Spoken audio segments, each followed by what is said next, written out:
Buongiorno, ben trovati telespettatrici e telespettatori di Antenna 3. Siamo in diretta, rigorosamente in diretta come tutti i giorni, per raccontarvi i vari fronti della cronaca, dell'attualità e della politica. Inevitabile oggi partire proprio da quest'ultima, dalla politica, con la crisi del governo al fotofinish, perché oggi è il giorno del verdetto a Palazzo Madama. Il Premier Conte questa mattina si è presentato davanti ai senatori, ripetendo di fatto l'intervento di ieri alla Camera con maggiore pathos. Del resto quella di oggi è la vera sfida, si andrà alla conta, forse in serata, soltanto in serata avremo la votazione definitiva e quindi i numeri che sosterranno o meno questa maggioranza. Ma partirei dalla fine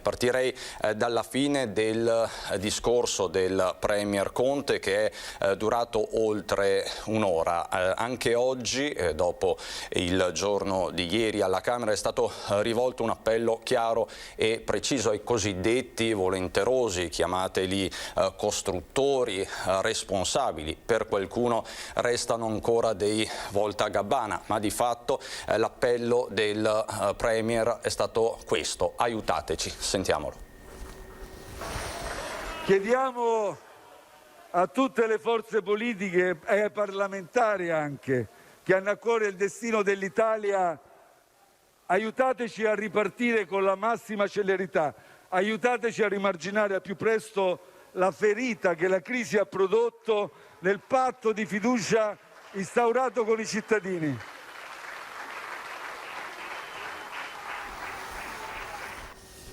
Un patto di fiducia, quindi, dice il Premier Conte, mentre appunto al Senato prosegue il dibattito. La Presidente Casellati ha appena dato la parola ad una senatrice della Repubblica. Devono ancora parlare, la vedete inquadrata tra l'altro la senatrice Liliana Segre, che poco fa è appunto arrivata in aula per sostenere il governo Conte, dicendosi indignata per lo spettacolo offerto dalla politica in questi giorni. Ma ritorniamo al discorso del Premier Conte. Avete sentito questo suo appello di fatto finale ai senatori, ma questa mattina all'inizio del suo intervento in aula il Premier ha parlato di disagio nell'affrontare questa crisi di governo in un momento così particolare per l'Italia e per il mondo. Premier Conte che ha di fatto chiuso nuovamente le porte a Italia Viva di Renzi. Sentiamolo.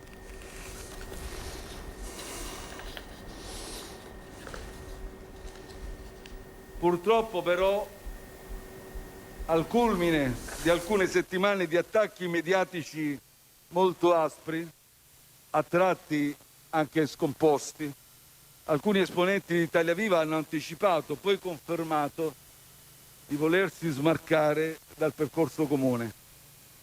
Ne è seguita storia recente, cronaca recente, un'astensione delle ministre di Italia Viva al momento dell'approvazione in Consiglio dei Ministri del Piano Nazionale di Ripresa e Resilienza, con la motivazione sostanziale o comunque principale che non contempla le risorse del MES, che tuttavia, come sapete tutti, è uno strumento di finanziamento che nulla ha a che vedere con le risorse del Recovery Fund. Da ultimo, poi, lo scorso 13 gennaio è stata indetta una conferenza stampa nel corso della quale sono state annunciate e poi confermate per iscritto le dimissioni delle ministre. Si è aperta quindi una crisi che oggi deve trovare in questa sede istituzionale il proprio chiarimento secondo i principi di trasparenza del confronto, linearità di azione che hanno sin qui caratterizzato il mio mandato e che sono canoni essenziali di una democrazia parlamentare. È una crisi che avviene in una fase cruciale del nostro Paese, a pandemia ancora in corso, con tante famiglie che stanno ancora soffrendo la perdita dei propri cari. E io l'ho confessato ieri, ho confessato di avvertire un certo disagio, perché sono qui oggi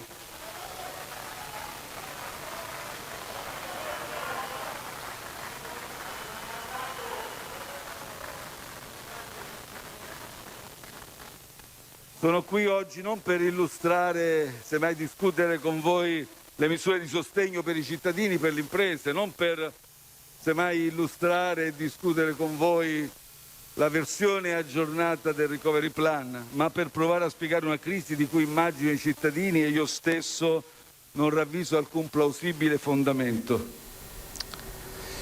Così quindi il Premier Conte, che parla di disagio anche personale nel parlare di crisi in un momento così particolare per il nostro Paese. Disagio o non disagio, resta uno spettacolo di fatto non sempre edificante, e gli occhi del mondo sono puntati addosso all'Italia, soprattutto di quella Europa che ha creduto in qualche modo nell'Italia, dando il via al Recovery Plan, al Next Generation EU, meglio sarebbe dire. Quindi le cancellerie europee ci stanno guardando, ma al di là della questione politica internazionale ci sono poi delle questioni molto pratiche che hanno a che vedere ovviamente con l'economia, con il disagio che stanno attraversando tante categorie economiche e tanti lavoratori. Per fare il punto di questa situazione, che è sempre più complessa, inutile negarlo, siamo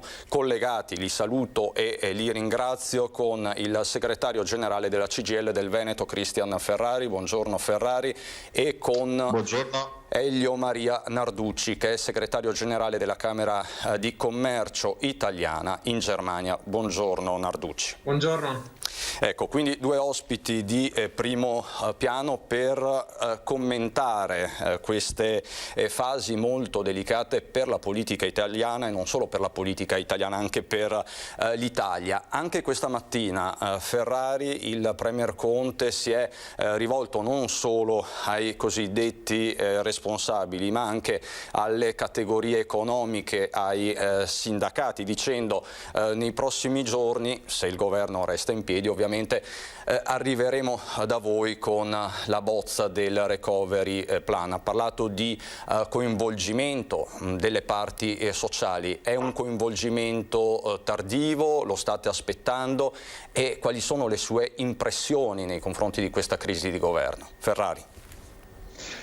Sì, innanzitutto il nostro auspicio è che la crisi si risolva positivamente e anche velocemente, perché in una fase delicatissima come questa tutto ci possiamo permettere fuorché di lasciare il Paese senza governo. Non ce lo possiamo permettere innanzitutto, se mi permette, sotto il profilo sanitario. Non si può chiedere a medici, infermieri, operatori sanitari di sacrificarsi per salvare la salute delle persone, come stanno facendo ogni giorno, e poi lasciarli soli balloccandosi, mi permetta l'espressione, con giochi o trame di palazzo.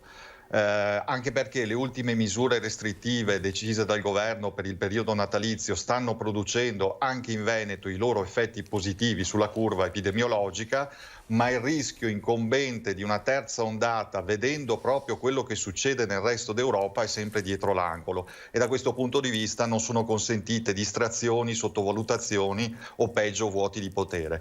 Poi c'è una campagna vaccinale da implementare, e da questo punto di vista dobbiamo anche difendere il diritto dell'Italia a veder rispettati gli accordi sottoscritti dalla Commissione europea con le aziende produttrici del vaccino, che non stanno mantenendo i patti. Non esiste che su questo punto prevalgano le logiche di mercato, e quindi insomma penso che questo sia il primo punto. L'altro è quello che diceva lei. Non ci consente una crisi di governo la situazione economica e sociale, sia sul lato dei lavoratori che su quello delle imprese.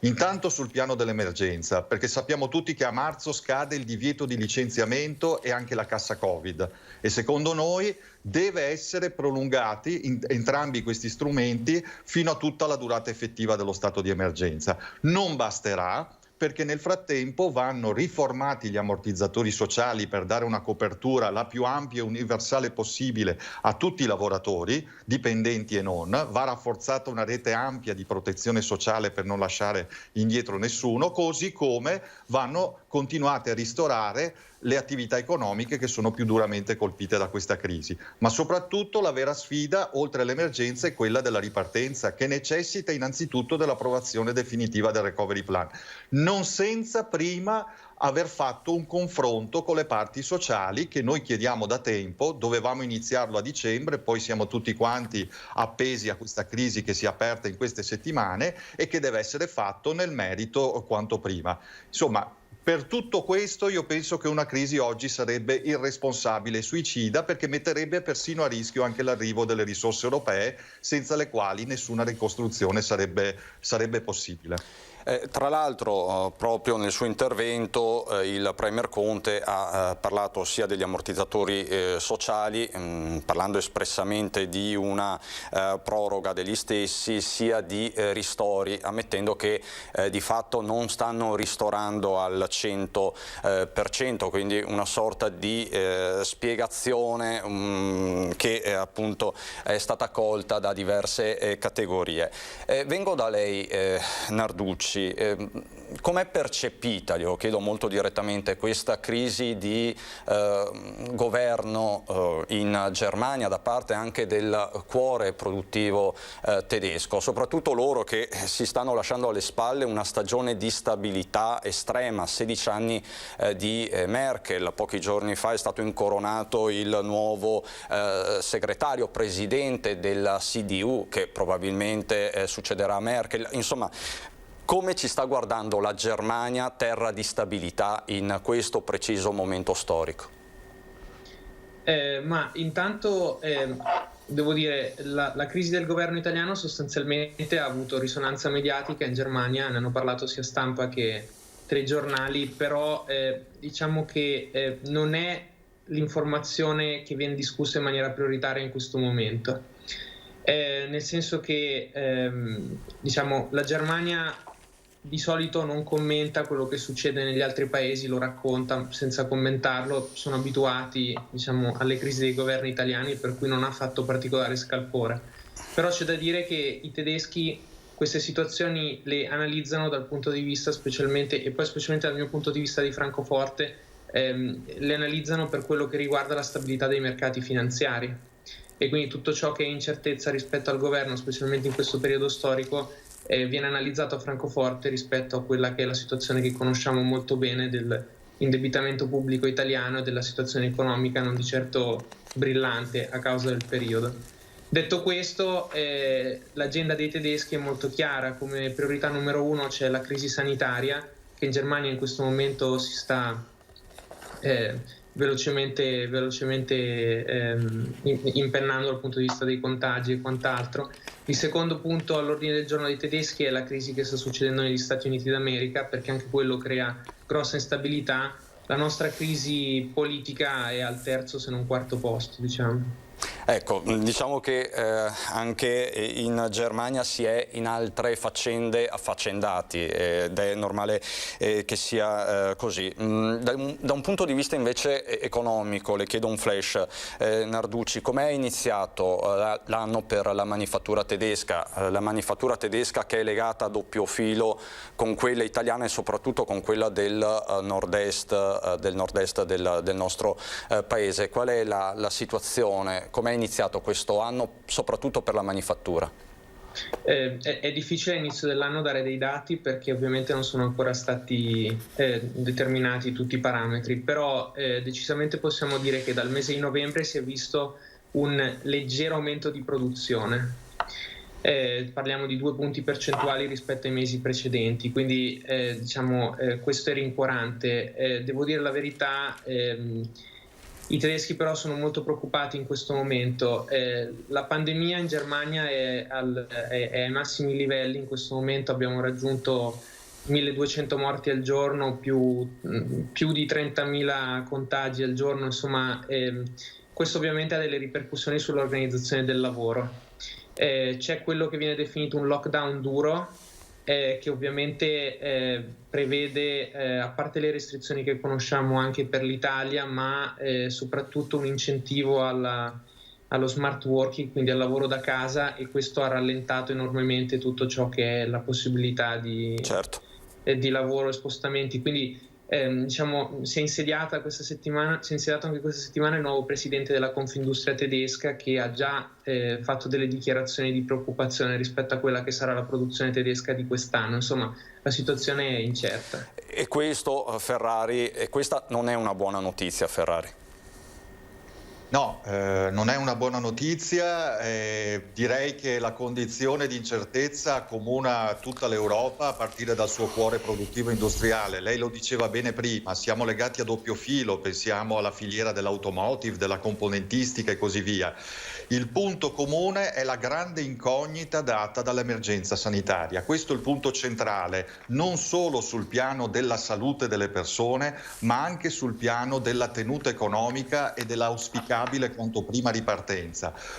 Quanto prima e tanto meglio riusciremo a riportare sotto controllo il virus, tanto prima e tanto meglio riusciremo ad avere le condizioni per far ripartire l'economia. Questa deve essere la priorità da tutti i punti di vista, e penso e auspico che il nostro Paese non si voglia far travolgere da una crisi, diciamo così, politica che in pochi hanno compreso e soprattutto che ha pochissime ragioni in questo contesto.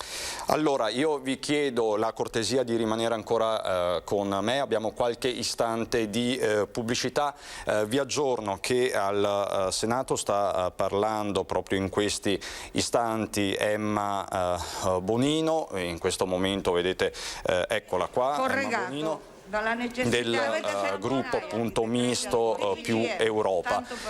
Noi adesso facciamo così, andiamo in pubblicità, poi ci ritroviamo ancora qui con i nostri ospiti, con un occhio sempre puntato ovviamente a quello che sta succedendo a Roma. Alle 12:30 chiaramente ci collegheremo anche con l'unità di crisi di Marghera. A dopo.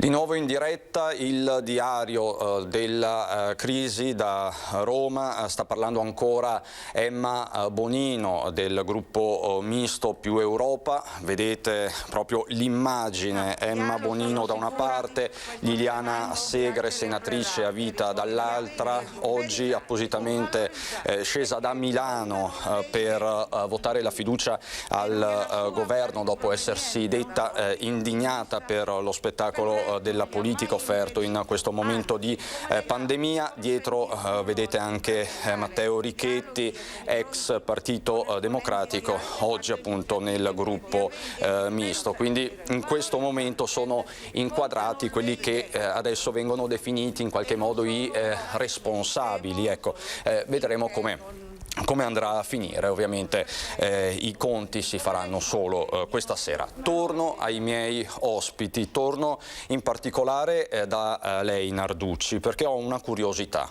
riguarda i ristori. Stamattina ne ha parlato anche il Premier Conte. Com'è svolto il tema dei ristori, dei risarcimenti in Germania? Sono soddisfacenti? Le categorie economiche cosa dicono? È un tema piuttosto lungo, però nei punti chiave sostanzialmente hanno funzionato molto bene nella prima parte dell'anno, quindi a marzo. La notizia che si dava che hanno pagato subito a tutte le categorie economiche era vera. Questo perché sostanzialmente l'approccio tedesco è stato: diamo subito una mano e poi facciamo un restringimento rispetto a quello che le aziende devono dichiarare in un secondo momento. Quindi in una prima fase sono stati abbastanza facili da avere e hanno funzionato molto bene. In questa fase qui invece, quindi dai ristori, diciamo da dopo l'estate, i criteri di valutazione delle aziende per avere ristori e anche le modalità per poter richiedere i ristori si sono drasticamente rese più difficili, e questo sta creando dei ritardi, dei problemi, non tutti sono soddisfatti. Ecco, anche questa è una notizia, diciamo che va anche un po' contro quella che è l'idea un po' generale, la vulgata nei confronti della Germania, quindi diciamo che nessuno in questo momento può dirsi in realtà al riparo di questa crisi pandemica, che è una crisi economica e sociale. Ferrari, lei prima di Natale aveva dato dei numeri molto forti, drammatici per certi versi, relativi ai licenziamenti che potrebbero scattare una volta terminata la moratoria. Parlava di decine di migliaia di posti di lavoro soltanto in Veneto. Nel frattempo la situazione immagino sia peggiorata. La situazione è confermata nella sua drammaticità. Noi calcoliamo ovviamente con un criterio, diciamo così, statistico che guarda gli andamenti dell'economia, al monte ore lavorate che è crollato, all'utilizzo degli ammortizzatori sociali della cassa integrazione, che sono a rischio in mancanza di scelte, di iniziative, di operazioni politiche di sostegno all'apparato, al sistema produttivo, qualcosa come 50.000 posti di lavoro soltanto nel Veneto. Complessivamente a livello italiano calcoliamo il rischio occupazionale di 1 milione. Ovviamente tutto questo si andrebbe a sommare ulteriormente rispetto alle perdite occupazionali che, al di là della moratoria dei licenziamenti, comunque si sono registrate in questi mesi. Veneto Lavoro ha calcolato a consuntivo del 2020 una perdita di 38.000 posti di lavoro per il Veneto, nonostante i provvedimenti straordinari di protezione del lavoro. Hanno pagato un prezzo altissimo soprattutto i lavori precari, il lavoro a termine, soprattutto evidentemente i giovani e le donne. Questi sono i due punti, le due condizioni sociali più esposte, più fragili, e sulle quali va in qualche modo fatta un'operazione che guardi all'emergenza. Ripeto, non ci possiamo permettere il 1° di aprile di trovarci ad affrontare questo tsunami occupazionale a mani nude. Servono delle scelte nazionali. Noi, ripeto, chiediamo la proroga almeno fino alla durata dell'emergenza sanitaria. Sappiamo benissimo che non può durare all'infinito, ma fin quando dura l'emergenza sanitaria è necessario. E poi un'iniziativa anche con le parti sociali, datoriali e con la Regione Veneto a livello territoriale. Serve quel tavolo che hanno già costituito in Emilia-Romagna per coordinarsi e condividere una strategia per difendere il lavoro. Prima dei licenziamenti dobbiamo utilizzare tutti gli strumenti di cui abbiamo, che abbiamo a disposizione. Per dirla in uno slogan, il 2021 deve essere l'anno della resistenza e della ripartenza e non l'anno dei licenziamenti di massa. Messaggio chiaro. Lei, Narducci, condivide questo punto di vista, e in quale direzione sta andando la prima manifattura d'Europa, la Germania, noi siamo la seconda? In quale direzione sta andando il governo Merkel sul fronte degli ammortizzatori sociali? Guardi, a me è molto chiara una cosa: su tutte le tematiche del lavoro la Germania e l'Italia hanno delle leggi completamente diverse, quindi è difficile dire sono d'accordo o non sono d'accordo, bisognerebbe analizzare meglio nei dettagli, però sicuramente una cosa è chiara: la Germania ha potuto mettere sul tavolo per la salvaguardia dei posti di lavoro una capacità economica che l'Italia non ha. E il protrarsi della crisi ovviamente costa alle casse dello Stato. Anche la Germania ha delle casse finite, ma si può indebitare molto di più di quello che l'Italia può fare, e la Germania ha già cominciato a indebitarsi per la crisi. Come hanno affrontato la questione dei licenziamenti? Sostanzialmente nella Germania ci sono sia i programmi, diciamo, di accompagnamento quando una persona viene licenziata, che tutte le formule di incentivi sostanzialmente per chi non trova lavoro. Quindi in realtà non hanno fatto delle grosse modifiche rispetto alle leggi che già erano esistenti, hanno semplicemente raggiunto più persone questi ristori, questi programmi. Io sono d'accordo sull'Italia, bisogna essere molto attenti ora che verrà riaperta la possibilità di fare licenziamenti, perché questo può creare sicuramente una difficoltà che in Germania non vedremo, perché semplicemente in Germania questi programmi hanno continuato a funzionare molto bene, quindi i licenziamenti in Germania si sono fatti, solo che appunto i programmi stanno funzionando, ecco. E questa è una bella differenza, Ferrari, no? Mi pare di capire. È una differenza sostanziale fra noi e loro, insomma. Sì, beh, noi la crisi, tra le tante altre cose, ha fatto emergere la parzialità, la fragilità e la frammentarietà del nostro sistema di protezione sociale nel lavoro. Pensi soltanto alla cassa integrazione, abbiamo dovuto stirarla all'impossibile per cercare di coprire l'insieme più ampio delle forme di lavoro e anche dei settori produttivi. Questo è un punto di partenza, costruire un sistema di protezione e di servizi al lavoro che sia organico, complessivo e universale e che ci permetta in qualche modo di tenere botta oggi per poi ripartire meglio domani. Penso che anche da questo punto di vista sicuramente alcuni paesi europei abbiano delle esperienze che possono essere anche per noi un esempio. Io vi ringrazio, vedo che a Marghera si stanno posizionando, fra poco inizierà la consueta conferenza stampa del governatore Zaia. Ringrazio davvero quindi Cristian Ferrari, segretario generale della CGIL del Veneto, ed Elio Maria Narducci, che è segretario generale della Camera di Commercio italiana in Germania con sede a Francoforte. Grazie davvero a entrambi, buon lavoro. Grazie a voi. Grazie e buon lavoro. Allora, dicevo, manca poco per la conferenza stampa di Zaia. Scusatemi, giro solo un attimo per vedere se sta arrivando. È arrivata intanto l'interprete. Ovviamente stiamo monitorando anche quello che sta succedendo a livello romano, a Palazzo Madama. Vedo la Presidente, la padovana Casellati, che sta dando delle comunicazioni e sta ovviamente facendo un po' da arbitro a questa giornata decisiva per il governo Conte. Premier che questa mattina ha rivolto l'ennesimo appello ai parlamentari, ai senatori, chiedendo di aiutare di fatto l'esecutivo a portare avanti il programma di riforme avviato in questo ultimo anno e mezzo con il governo giallorosso, con il Conte bis. In questo momento sta parlando il senatore Primo Di Nicola del Movimento 5 Stelle. Finora ci sono stati principalmente interventi di sostegno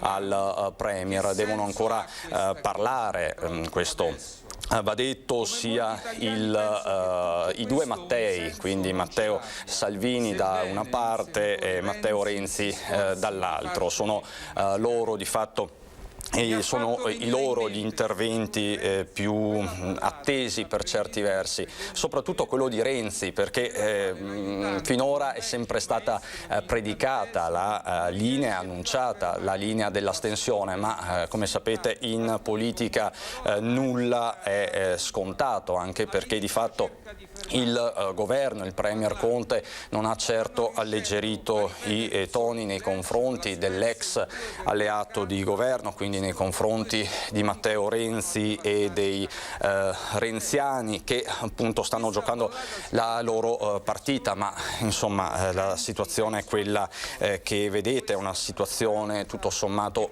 caotica. Una cosa è certa, non si raggiungerà la maggioranza assoluta che al Senato è fissata a 161. Vedo che ancora non è arrivato Zaia, quindi vi do due aggiornamenti di cronaca velocissimi. Il primo arriva da Castelfranco Veneto, dove i carabinieri hanno accertato che da diversi mesi in un centro benessere orientale una donna cinese senza fissa dimora esercitava stabilmente la prostituzione, che il gestore dell'esercizio commerciale, un 39enne anch'esso cittadino cinese, oltre ad essere il titolare del contratto di affitto del locale, percepiva anche parte dei proventi dell'attività di meretricio della connazionale. I militari dell'Arma hanno pertanto deferito l'uomo in stato di libertà all'autorità giudiziaria per i reati di sfruttamento e favoreggiamento della prostituzione e hanno posto i sigilli al centro benessere, impedendo così il proseguimento dell'attività. Le indagini sono state avviate quando i militari del nucleo operativo e radiomobile Castellano hanno riscontrato un notevole andirivieni milioni di clienti dal centro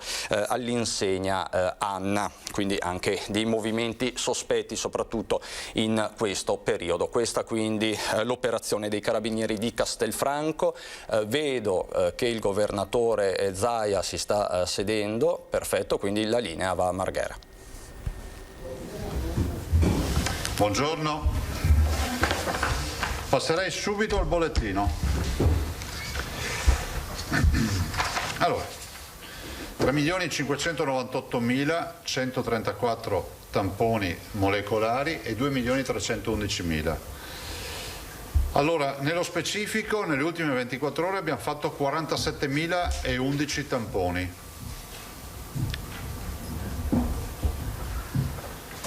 Trovando 957 positivi,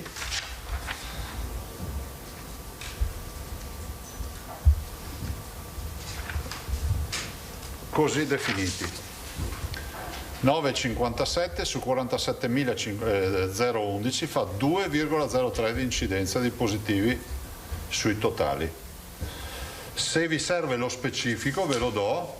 I test rapidi sono 33.058 più 13.953 molecolari. 13.953 più 33.058 fa 47.011. Se volete girarlo. Totale dei positivi quindi ad oggi dall'inizio è di 300.127.000, no, 300.127, scusate.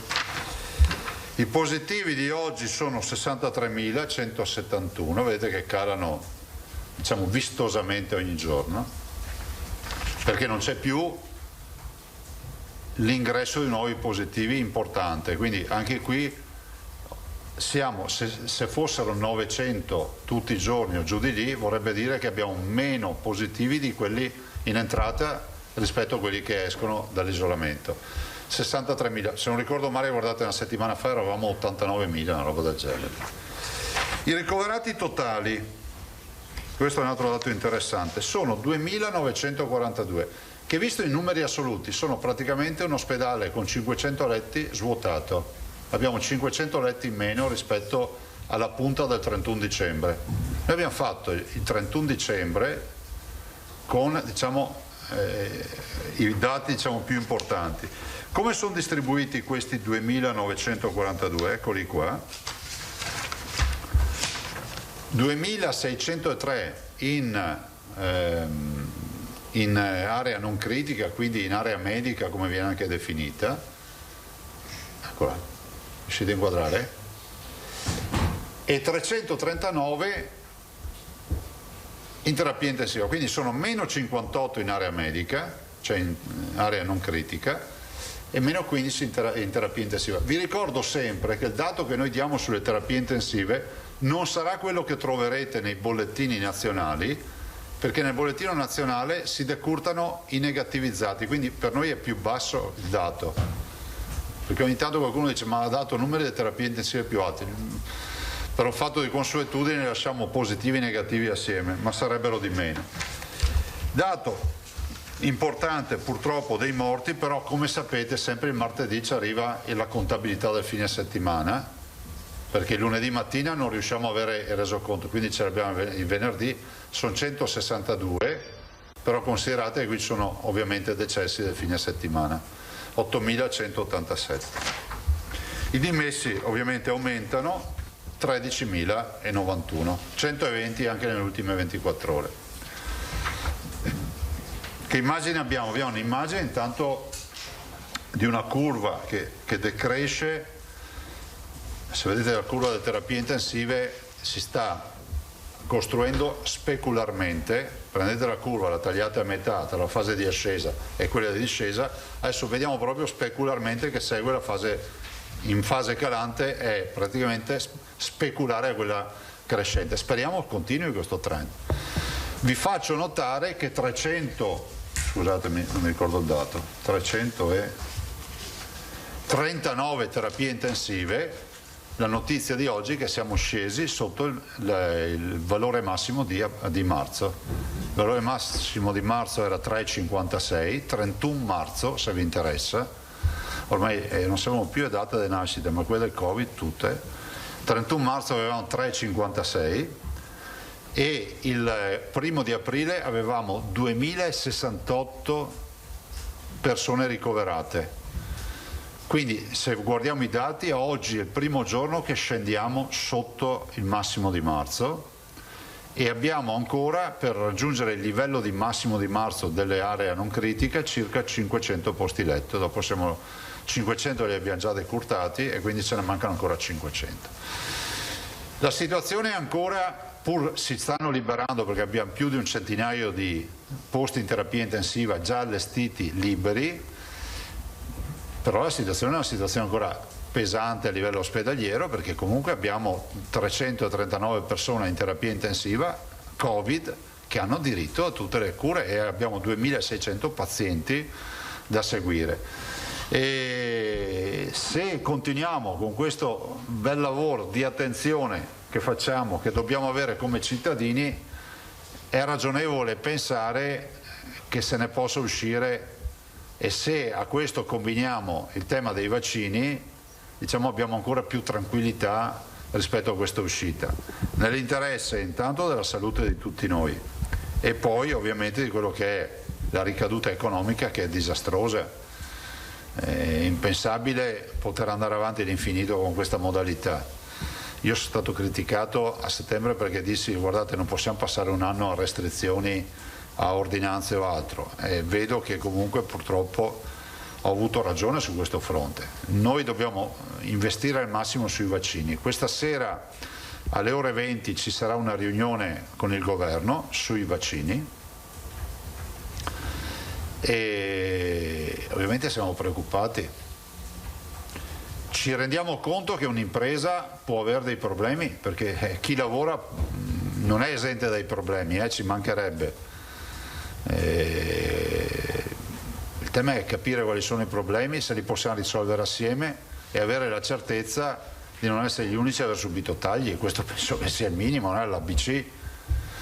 E se noi non riusciamo ad avere vaccini, intanto voglio ricordarvi che oggi c'è slittata di 24 ore la fornitura, prima roba, che per noi 24, per una struttura organizzata come la nostra è non poca difficoltà, perché abbiamo tutti gli appuntamenti fissati. Sapete, se qualcuno fa i vaccini e fa le code e le gestisce come al supermercato, può permettersi di fare di tutto, perché a quel punto è un tentato vaccino, no? Ti presenti lì, se ce n'è me le fanno. Da noi invece si fissano gli appuntamenti. Dall'altro, ieri sera, altra doccia fredda, ci è arrivata la notizia ancora di una riduzione della fornitura anche per la prossima settimana. Guardate, di certo c'è una cosa, che noi con questi numeri non riusciamo più a fare campagna vaccinale, nel senso che non riusciamo a fare le prime dosi, dobbiamo concentrarci e fare in modo di recuperare tutto quello che c'è per fare le seconde dosi, perché avendo noi fatto più di 100.000 vaccini abbiamo bisogno di 100.000 dosi per vaccinare col richiamo tutti. Io spero vivamente che si risolva questo problema. Noi non abbiamo rapporti con l'azienda, perché è bene chiarire che l'azienda ha rapporti contrattuali con il governo, con la struttura commissariale. Dopodiché, in tutta sincerità, noi non abbiamo letto il contratto. Ve lo dico perché magari giustamente il privato, l'azienda può anche dire: guardate che nel contratto c'era scritto che in caso di, diciamo, cause di forza maggiore si poteva anche sospendere o ridurre la produzione. A quel punto noi dovremmo fare le scuse all'azienda e pensare che allora è un problema contrattuale.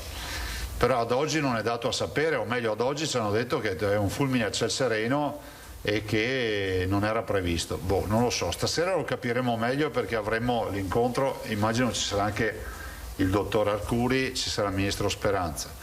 Parimenti ieri sera abbiamo avuto una riunione importante tra governatori, abbiamo parlato nello specifico della scuola. Io resto di una convinzione che il parere del CTS non è un parere che hanno chiesto le regioni, è stato chiesto dal Ministero della Salute, perché se voi avete letto il parere c'è scritto all'inizio: diamo seguito alla richiesta del capo dell'ufficio di gabinetto del Ministro. Quindi il nostro interlocutore non è il CTS, si sbaglia se qualcuno pensa di dire io rispondo al CTS, dico cosa faccio in base al CTS. No, il nostro interlocutore resta il Ministro, che dovrà notificarsi le eventuali sue decisioni in base al parere del CTS. Io non so per quale motivo ha chiesto il parere e chiederò anche questo, perché vorrei capire cosa è capitato per chiedere un parere così. Cioè uno dice chiedo il parere del CTS, avevamo fatto le ordinanze, avevamo fatto tutto, vuol dire che è probabile che si sia pensato che le ordinanze non siano in linea con quello che si può fare, che si possa fare, no? E quindi qualcuno ha chiesto il parere.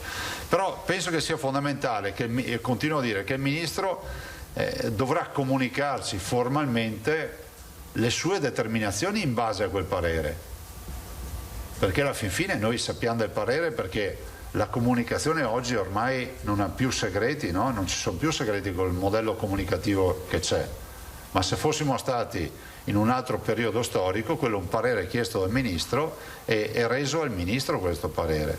Noi ne siamo venuti, l'abbiamo saputo dalle agenzie di stampa, ma con tutto il rispetto per le agenzie di stampa e per voi c'è anche un canale formale che è quello giuridicamente che va salvaguardato per eventuali atti amministrativi. Oggi pomeriggio, stamattina ho firmato il mandato agli avvocati per andare a presentare la memoria al TAR del Veneto in virtù del ricorso che legittimamente, no? In un paese democratico 17 cittadini hanno presentato chiedendo che siano riaperte le scuole in Veneto. Staremo a vedere, noi portiamo le argomentazioni che non sono politiche, sono quelle della prevenzione della Regione del Veneto, sono quelle di valutazioni che sono state fatte e spero che il giudice amministrativo tenga conto di tutti questi aspetti. La riapertura per noi comunque necessita siamo pronti sul fronte dei trasporti. A me non è per nulla piaciuta questa idea che qualcuno ha voluto diffondere che si chiudono le scuole per i trasporti. Noi siamo pronti, ma ci metteranno 3-4 giorni per organizzarsi con tutte le macchine, i mezzi di trasporto, ma insomma è tutto codificato, i prefetti lo confermano.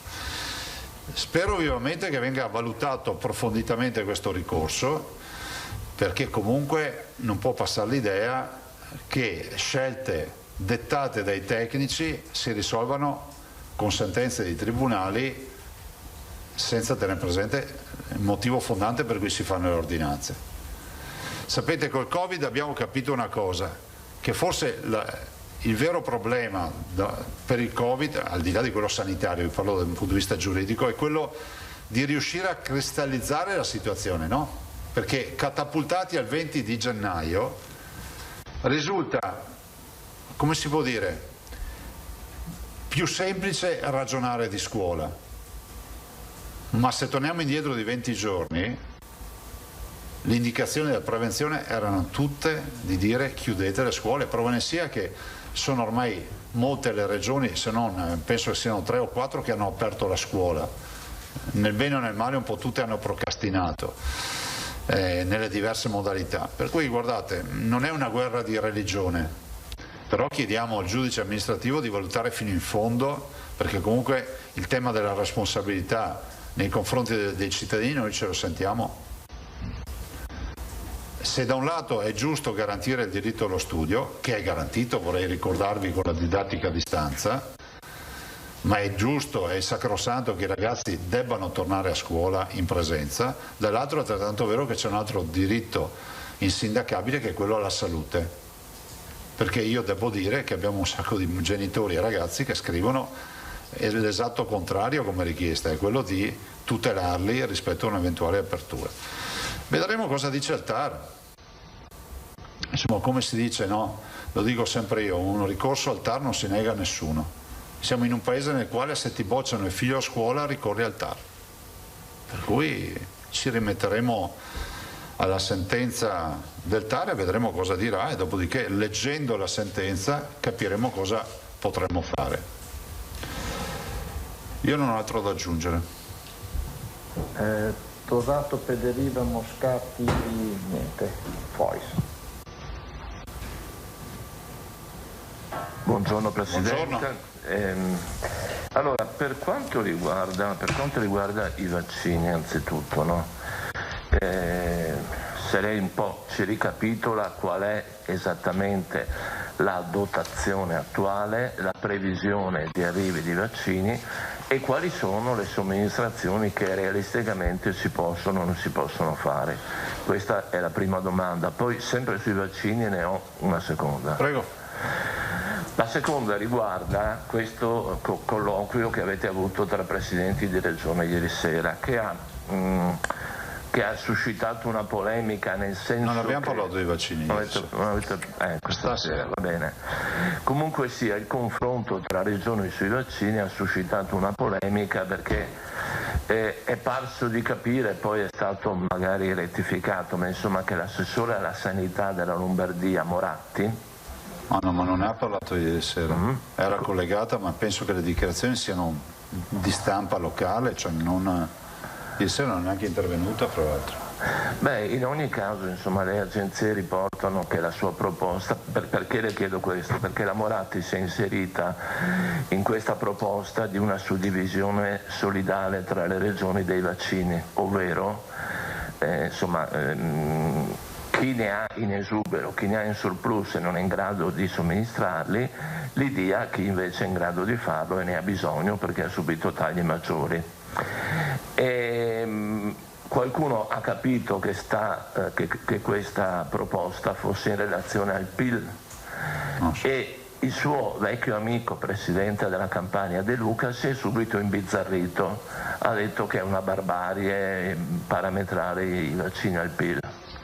Non so, allora, premesso che non ho visto la dichiarazione del Presidente Moratti, quindi non so, non mi permetto della Vicepresidente Moratti, non mi permetto di intervenire su questo, però dico una cosa, che io ho sollevato il tema della ridistribuzione, semplicemente mutualistica, nel momento in cui c'è chi a magazzino non riesce a fare vaccini in questa settimana, in questi 10 giorni, e c'è chi ha bisogno di avere il vaccino per la seconda dose, che peraltro andrebbe nella direzione di quello che è già una proposta del commissario Arcuri, che oggettivamente io ho sollecitato, che ha portato anche in riunione domenica, se non ricordo male, o sabato forse, circa il fatto che si garantisca un magazzino ad ogni regione che può avere garantire una copertura, che so, di un paio di settimane di fabbisogno, e dopodiché tutto il surplus deve essere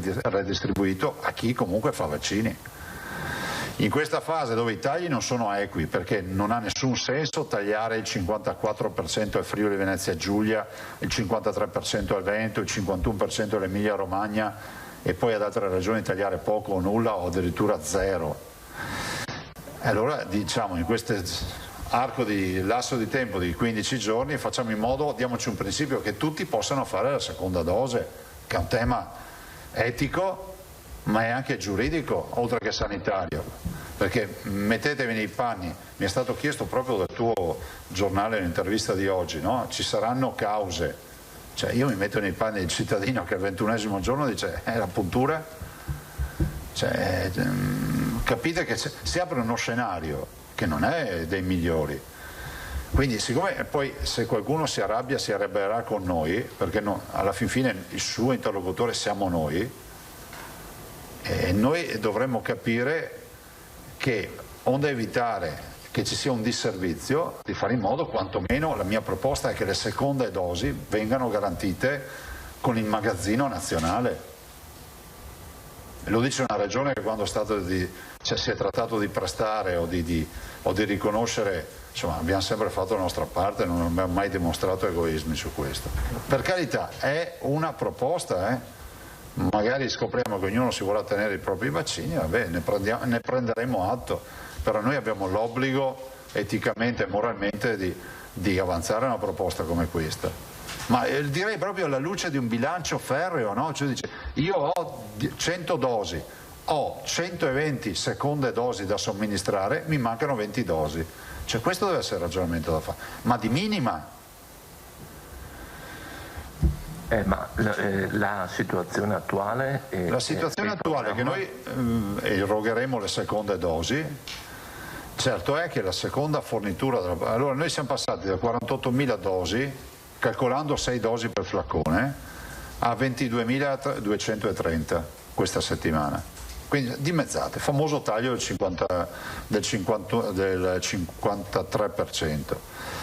E la prossima settimana sembra che la riduzione di quant'è? Sempre uguale, più o meno? Ci avevano detto che comunque avrebbero dato in un primo momento il quantitativo normale, le 46.000 dosi più le 22.000 che mancavano, però poi c'è la notizia di ieri, quindi non abbiamo ancora contezza di, se no in teoria noi la settimana prossima dovevamo avere 66.000 dosi più o meno, insomma, ecco. Però non è ancora certo. Adesso la nostra formazione, macchina vaccinale, adesso si è riorientata sull'obiettivo, che è quello di concentrarsi sulle seconde dosi. Cioè, è inutile che apriamo una campagna vaccinale sulla prima dose se non sappiamo neanche di avere le seconde per chi ha diritto ad avere le seconde. Capite che questo diventa un buco, nella peggiore delle ipotesi che duri solo 2 settimane, nella peggiore delle ipotesi che duri solo 2 settimane, diventa un buco di 2 settimane di nuove vaccinazioni. Questo è certo. Il che vuol dire che non chiuderemo a fine gennaio le vaccinazioni, ma le chiuderemo a metà febbraio, perché poi se tutto si trascina, no? Guardate, poi c'è una speranza che AstraZeneca, io non sono un tecnico, non sono uno scienziato, guardo e leggo, vedo che in Gran Bretagna lo stanno somministrando, vedo che l'OMS dice che in caso di necessità si somministri, vedo che il 29 in teoria dovrebbe essere in valutazione a EMA. Forse lo anticiperanno, gira anche sta voce che faranno come per gli altri vaccini che anticipano di qualche giorno. Se avrà titolo, secondo gli scienziati e gli esperti, di essere autorizzato, lì non ci sarà problema di quantità, da quello che ci dicono.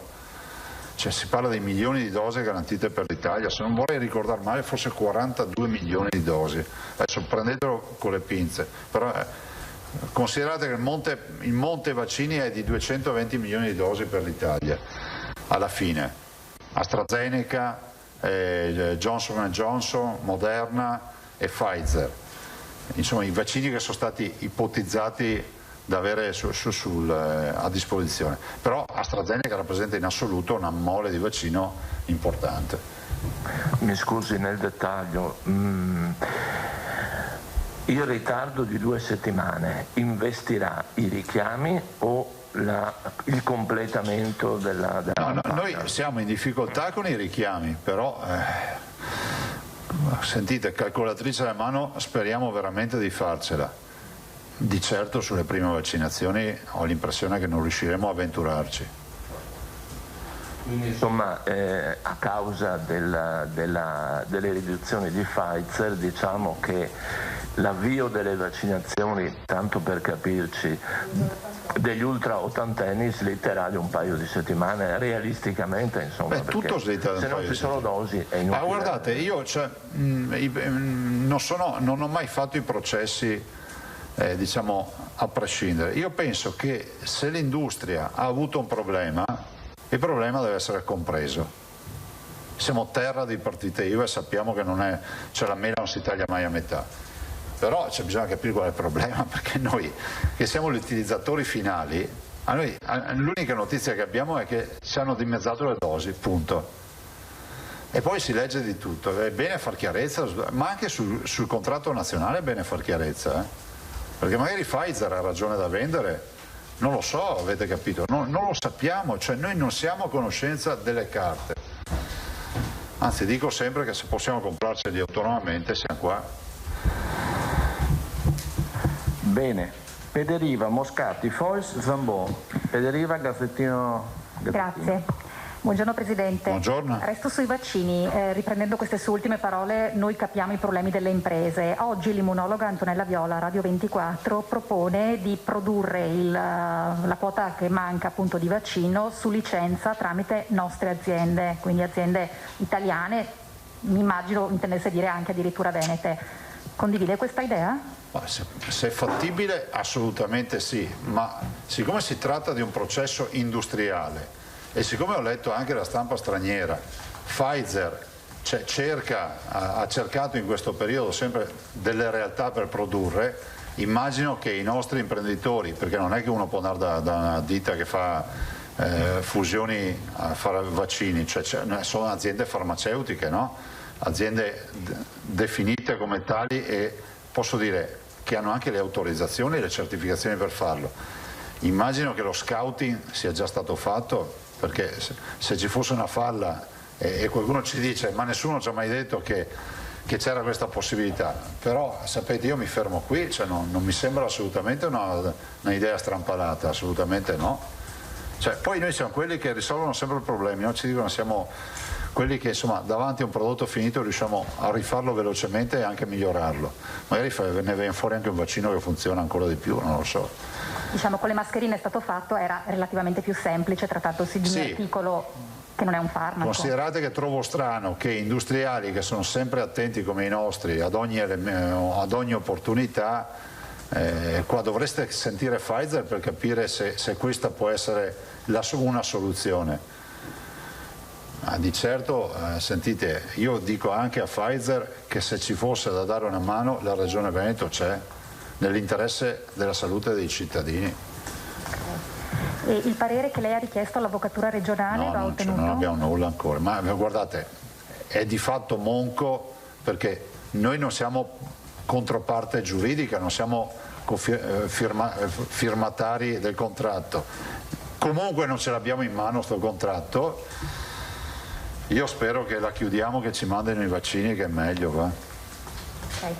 Torno sulla sollecitazione del collega Tosato. Però faccio appello a Pfizer. Prego. Che se volesse fare qualcosa in Veneto, noi ci siamo. Noi ci siamo, riprendendo le parole della professoressa Viola.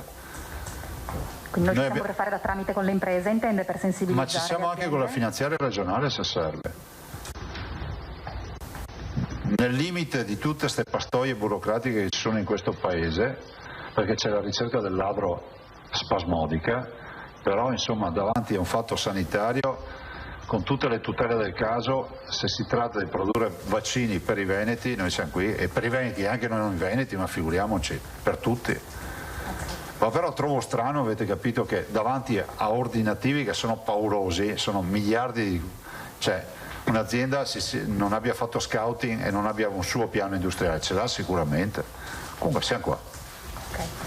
Dicevo, tornavo sul tema del vaccino a chi è più ricco. Ho capito che lei non ha sentito, non ha letto le dichiarazioni della vicepresidente Moratti, ma il tema è quello, insomma, cioè dare a chi ha una capacità economica maggiore. Oggi ONU e OMS si scagliano contro quello che definiscono infatti il vaccinazionalismo, per cui si dà di più ai ricchi. Le chiedo una riflessione su questo, a prescindere dal caso Moratti. Sì, allora, a prescindere funziona che quando io faccio una riflessione dopo una dichiarazione non è più a prescindere, perché poi viene abbinata, lo sapete anche voi. Il tema c'è. Sì, ho capito, ma è anche chiara la mia idea, perché basta guardare le mie dichiarazioni di sempre, ce n'è una anche oggi sull'intervista che ho fatto, però guardate, preferirei non farle perché so già come verrà rimbalzata poi la dichiarazione, per cui mi fermo qui. Le mie idee sono chiare e sono scritte nelle mie dichiarazioni da sempre. Scusate, io non mi sono neanche vaccinato per aspettare il mio turno, basta partire da qua. L'ultima cosa, non so se posso chiedere a lei Presidente o all'assessore Lanzarin in merito alla ripresa dell'attività chirurgica che era stata sospesa e anche a quella libero professionale. Abbiamo parlato stamattina, sentite l'assessore. No, sì, stiamo facendo una ricognizione, io credo ci siamo dati questa settimana per probabilmente dalla settimana prossima pensare a un provvedimento, però lo chiudiamo entro la settimana, insomma. Sì, vogliamo vedere anche l'andamento della pressione sanitaria. Continua tutta questa settimana in questo modo. Però spieghiamo anche, giustamente, che noi a differenza di marzo non abbiamo fatto le chiusure delle prestazioni come a marzo, perché qua tutti i fenomeni a fare le pulci quando avevamo gli ospedali strapieni e si invocavano tutti pieni di soluzioni, ve le ricordate? Le soluzioni hanno taroccato i numeri, la zona gialla ci ha punito, eccetera. Oggi abbiamo capito che qui il virus arriva, entra, esce, abbiamo visto come funziona, no? Ecco, vorrei anche ricordare che a differenza di marzo, nonostante la pressione, abbiamo gestito gli ospedali grazie ai nostri uomini e donne della sanità e all'organizzazione che abbiamo dato noi, perché poi c'è sempre qualcuno che si dimentica di questo aspetto che non è irrilevante. Cioè, non è che noi abbiamo gli ordinativi, cioè, a noi spetta una visione, diciamo, come si può dire, totale sulla sanità. Vi faccio un esempio: quando abbiamo deciso di comprare i 1000 respiratori, non è che ci sono arrivate 50 richieste e abbiamo fatto la somma e deve fare 1000, compriamo che ne 1000. Abbiamo programmato con i tecnici dell'assessorato una proiezione dicendo questo è il livello sul quale in via prudenziale dovremmo andare, e a ricadute sono arrivati in tutti i reparti i respiratori, i diffusori, i letti nuovi, eccetera. Questo ci si dimentica sempre di dirlo. Fine settimana. Sì, per far sintesi, sia per la specialistica, sia però per non datelo per certo, perché dobbiamo vedere i dati. Valuteremo i dati, insomma, ci siamo dati il termine della fine settimana. E comunque sarà un allentamento graduale, cioè non è liberi tutti, perché non è prudenziale sia per il tema della tutela della salute, perché stiamo parlando di ospedali dove ci sono molti pazienti Covid, con Covid fuori, sia per un tema di gradualità, perché se dovesse ripartire l'infezione non possiamo farci trovare impreparati. Moscati. Sì, buongiorno Presidente. Buongiorno. Buongiorno. Io ritorno un attimo sul discorso iniziale della scuola. Allora, io ho riportato questa intervista di Walter Ricciardi, che è il consigliere del ministro Speranza, in quale dice addirittura serve un lockdown, e io pensavo l'avesse detto mesi fa, invece l'ha detto ieri. L'ho detto ieri. L'ha detto ieri. Allora, a questo proposito, visto che lui è il consigliere del ministro Speranza e dice che non è d'accordo con il comitato tecnico scientifico che si è espresso positivamente ieri sul ritorno a scuola fino al 75% nelle regioni gialle e arancioni. Allora, che si mettessero d'accordo, perché a un certo punto, di fronte a tutto questo, io mi metto dalla parte ovviamente dei cittadini, quali sono, per dire, ma cioè, se non sanno loro, lei una volta ha detto ci rimettiamo alle decisioni del comitato tecnico scientifico. Ora vediamo che tra tecnici, appunto, e consiglieri dei ministri non sono assolutamente d'accordo.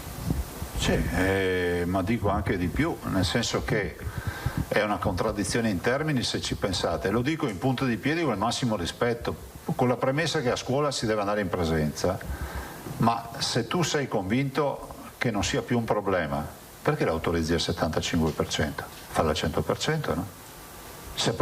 Nel momento in cui mi dici che devo andare a aprire le scuole ma riducendo le presenze, vuol dire che riconosci che c'è un'infezione.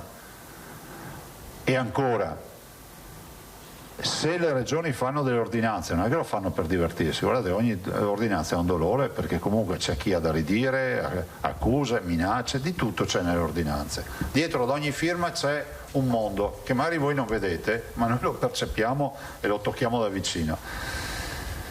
Io pensare che questo principio davanti, fra l'altro, io condivido la posizione del professor Ricciardi rispetto alla scuola. E non spero rispetto al lockdown. No, sul lockdown la conoscete la mia posizione, bisogna evitarlo, punto, e basta. Perché ha detto anche il lockdown è duro per un mese intero. No, io parlo della scuola. Sulla scuola penso che non sia prudente affrontarlo con questo zelo la riapertura.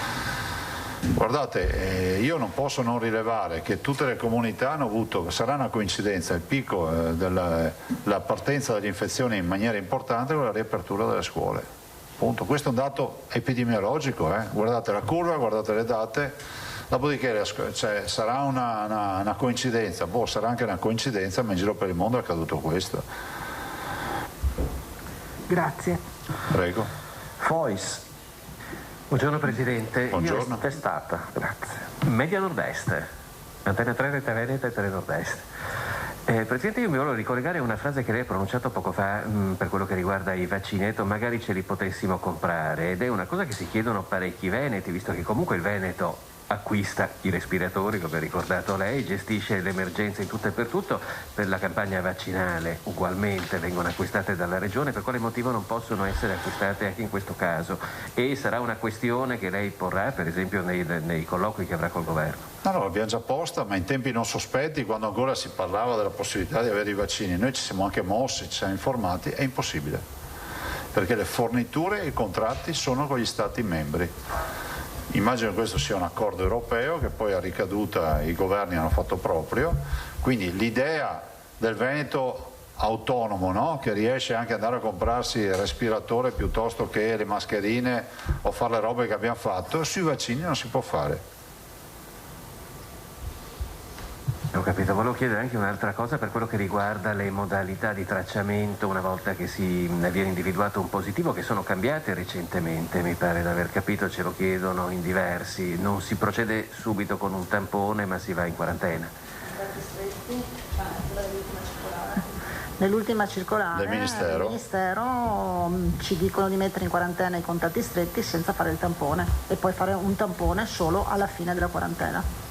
Quindi sono le indicazioni della circolare ultima che abbiamo applicato. Contatto stretto vuol dire, per i cittadini che ci ascoltano, sono il familiare, per capirci, no? Sì. Grazie. Prego. Zambon.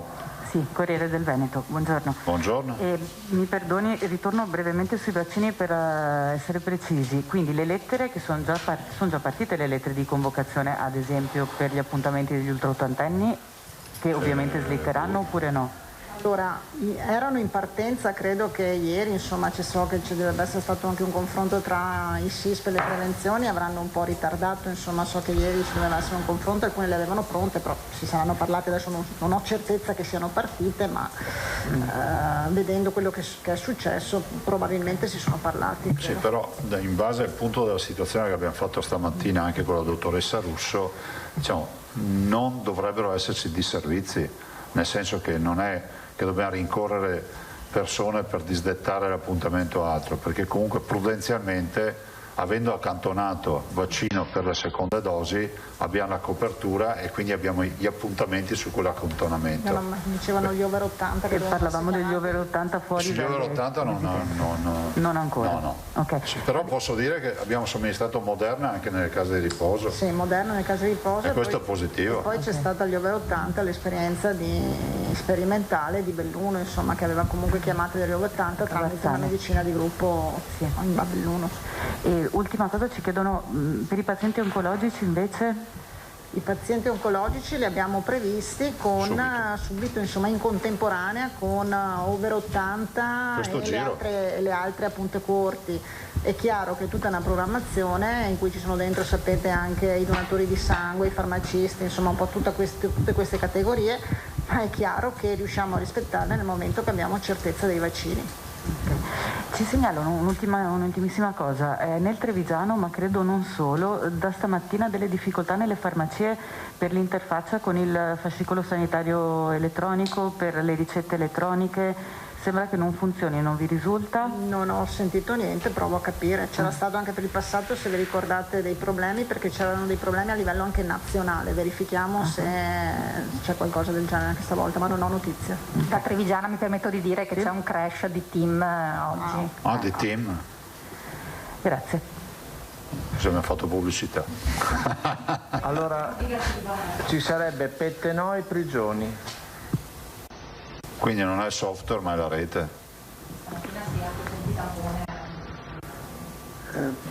Presidente, volevo chiedere due informazioni, ma per gli anziani è prevista solo, per gli ultra ottantenni è prevista solo Moderna, e con Moderna così era stato... No, quello che abbiamo. Cioè, ma con Moderna non ci sono problemi attualmente? No. Ne avevamo e ne abbiamo 7.800 a settimana, e quindi seguono la prassi di 7.800 più 7.800 seconde dosi o avanti così. Per gli ultraottantenni è solo Moderna? No. Non viene data la Pfizer agli ultraottantenni? I vaccini che abbiamo, se c'è Pfizer si vaccina anche con Pfizer, cioè sono equivalenti. Ah, si vaccina anche con Pfizer? Magari. Gli ultraottantenni. Sì. No, sarebbero pochi e le dotazioni che avremo con Moderna sarebbero poche perché sono 7.800 dosi a settimana, tanto per darvi una dimensione noi abbiamo un potenziale di quasi 10.000 dosi al giorno, per cui pensare di vaccinare solo con Moderna in questa fase è impossibile. Per quanto riguarda invece la divisione per regioni, lei già ieri accennava, ma chi è che fissa le decisioni, la fornitura per singole regioni? La stessa Pfizer, ma in base a che cosa? E su questo aspetto non è chi ha fatto il contratto, perciò il governo italiano tramite l'Europa con la società, la ditta farmaceutica americana? Cioè, com'è questo aspetto così di limitazioni che vengono fornite ad alcune regioni e ad altre no?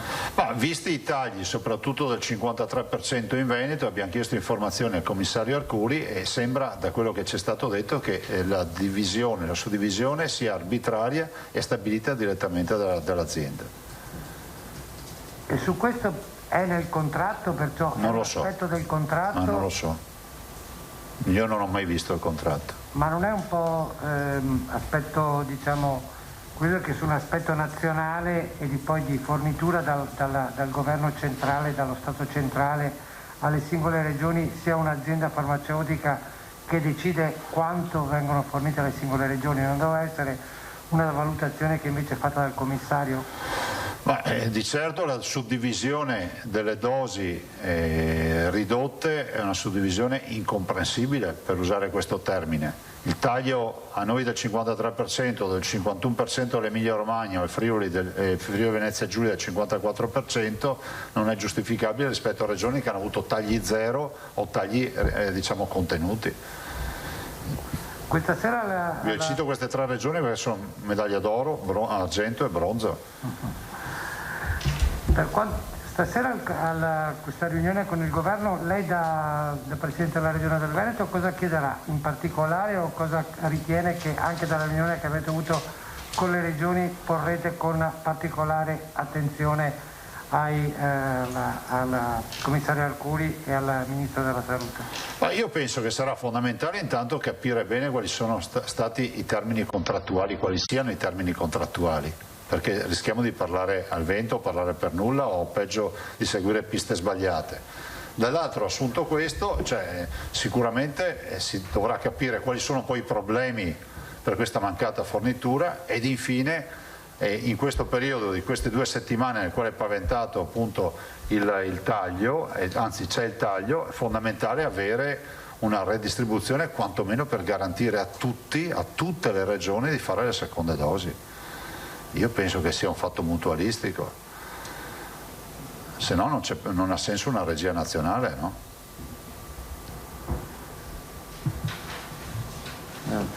Grazie, Prigioni. Buongiorno. Gold, Telepadova.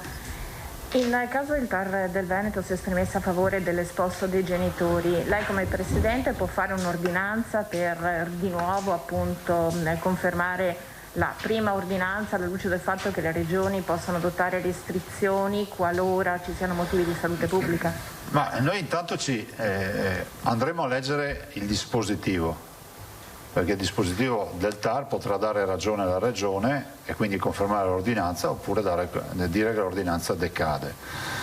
E visto il dispositivo decideremo cosa fare, decideremo se ricorrere oppure se non far nulla perché il TAR dà ragione a noi. Si aprono tutta una serie di scenari, però dobbiamo vedere il dispositivo e cosa deciderà il TAR. Grazie. Prego. Altre domande? Io avevo 2 chiarimenti. Tosato, poi se non ci sono altre domande chiudiamo. Beh, intanto proprio che aspettative ci sono circa la tempistica del TAR? Penso che tra stasera e domani al massimo. Quindi tempi... Sì, perché è fatto d'urgenza, per cui i tempi saranno quelli, immagino. Mi sembra che la memoria noi la presentiamo oggi. oggi pomeriggio. Io ho firmato stamattina il mandato. Quindi insomma immagino... Sì, stasera o domani si danno la sentenza. Stasera o domani.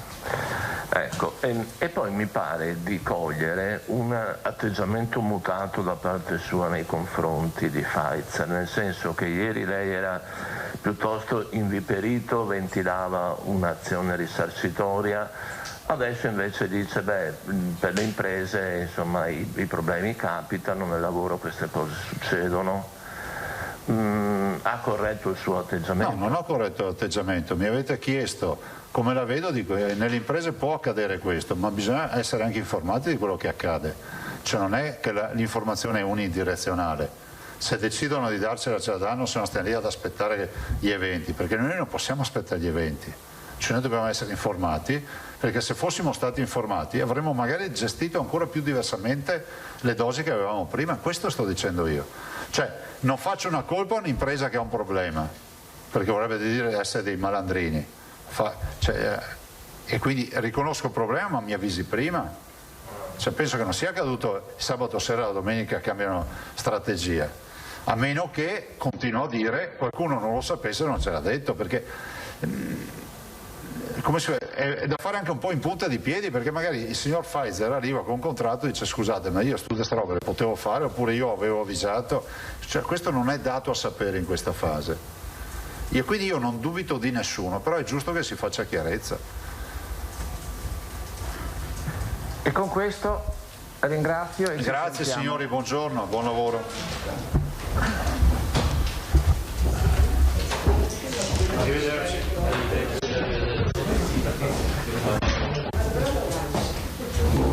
Torniamo in studio, quindi questa è la conferenza stampa odierna del governatore Luca Zaia, finita con questa apertura di fatto alla casa farmaceutica Pfizer, porte aperte quindi se volete venire qui da noi, dice Zaia, per produrre il vaccino. Zaia che è poi tornato sul fronte caldissimo della scuola con questo ricorso al TAR pendente da parte di alcuni genitori sulla falsariga di quanto successo in altre regioni, Lombardia, Emilia Romagna, Friuli Venezia Giulia. Questa mattina, ha detto Zaia, sono state presentate le memorie difensive presso il giudice amministrativo regionale, quindi anche qui le partite aperte sono davvero tante. I dati del contagio rivediamoli insieme, perché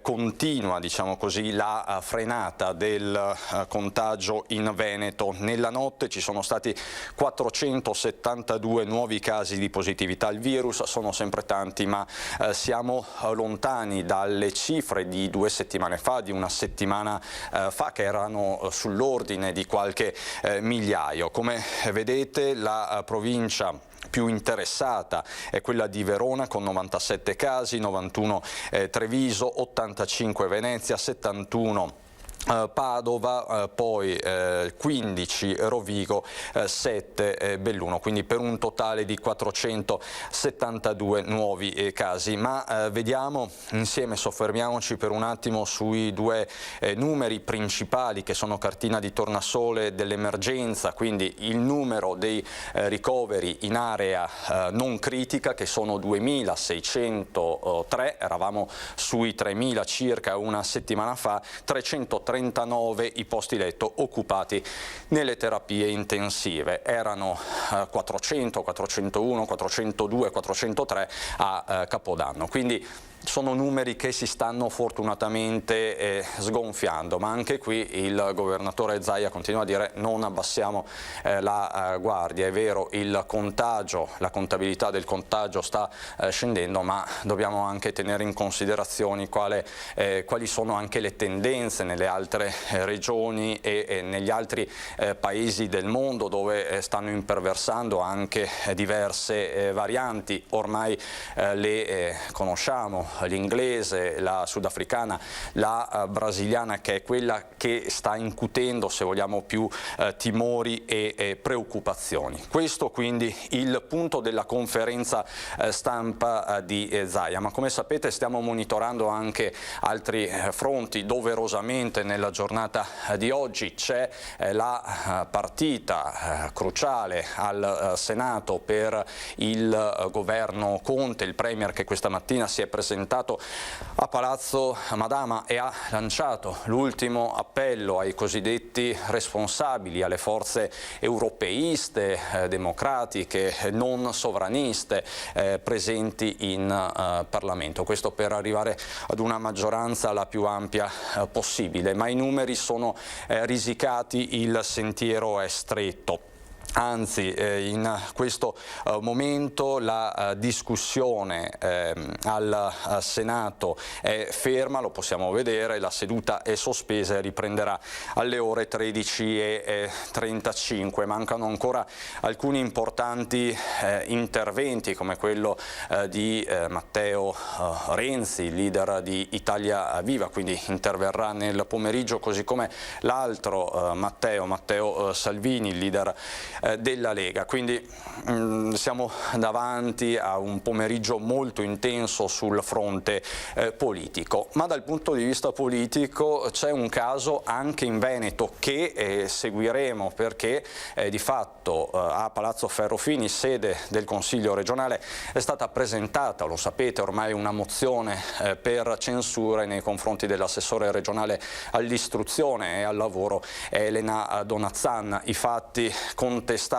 sono noti, risalgono a circa 2 settimane fa, quando l'assessore ha intonato alla radio, a Radio 24, all'interno della trasmissione satirica La Zanzara, l'inno Faccetta Nera. Da lì la bufera è subito scattata da mediatica e diventata politica, con questa mozione presentata dall'opposizione, ma poi sostenuta anche dalla maggioranza, in particolare da Stefano Valdegamberi, zaiano ma appunto politico di lungo corso, che tra l'altro tra il 2005 e il 2010 era stato anche collega assessore nell'ultima giunta Galan proprio della Donazzan. Anche qui si andrà alla conta, perché di fatto la Lega anche stamattina, attraverso alcuni suoi autorevoli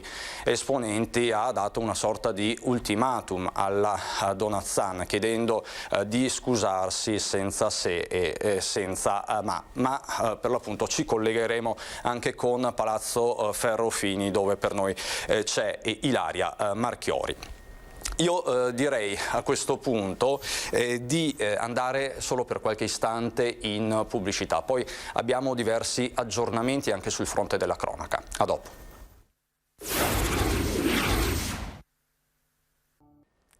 Di nuovo in diretta qui su Antenna 3 per aggiornarvi su tutti i fronti della cronaca, dell'attualità, della politica. Innanzitutto però una comunicazione di servizio che riguarda la nostra programmazione, perché questa sera alle 21:15 torna Ring, in studio con Ferdinando Avarino. Ci saranno Marco Bonet, giornalista, collega del Corriere del Veneto, Settimo Gottardo, politico di lunghissimo corso, poi il senatore Andrea Ostellari della Lega, la senatrice Daniela Sbrollini di Italia Viva e il senatore Andrea Ferrazzi del Partito Democratico. Ovviamente al centro ci sarà la crisi di governo e il risultato atteso in serata proprio al Senato, a Palazzo Madama. Questi quindi gli ospiti questa sera a Ring. Ring che è andato in onda anche ieri sera, come sapete, un duplice appuntamento, e che vi chiede sempre una vostra opinione sui fatti di attualità. Ieri sera vi abbiamo chiesto questo relativamente alla crisi di governo. Giusto dare la fiducia a Conte? Sì Le telefonate sono state la minor parte, 23,7%, no 76,3%. Come sempre migliaia e migliaia di telefonate, questa è l'indicazione che è arrivata da tutti voi. Quindi anche qui staremo a vedere cosa succederà nel corso delle prossime ore. Detto questo, andiamo alla cronaca e per l'incidente che è successo ieri sera a San Biagio di Callalta, dove un uomo è stato travolto da un'auto di fronte al municipio. L'incidente ieri sera poco dopo le 19:30 lungo la Postumia di fronte appunto alla casa municipale. Un 37enne asiatico residente in zona è stato travolto da un'auto, una Peugeot 206 blu, mentre stava attraversando la strada lungo le strisce pedonali.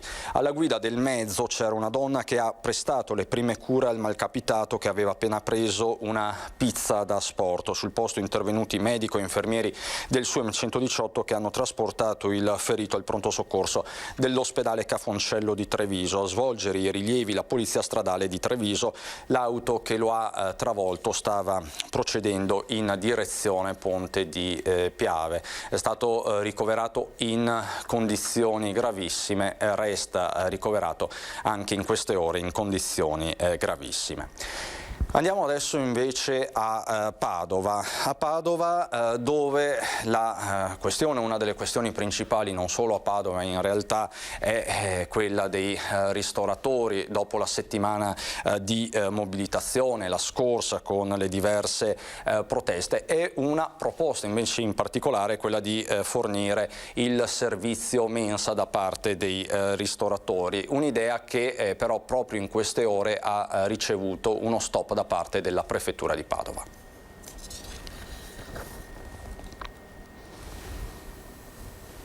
Dopo la proposta di alcuni ristoratori, rilanciata anche ai nostri microfoni, di trasformare i ristoranti in servizio mensa, arriva la circolare ai comuni della prefettura che regolarizza questo servizio.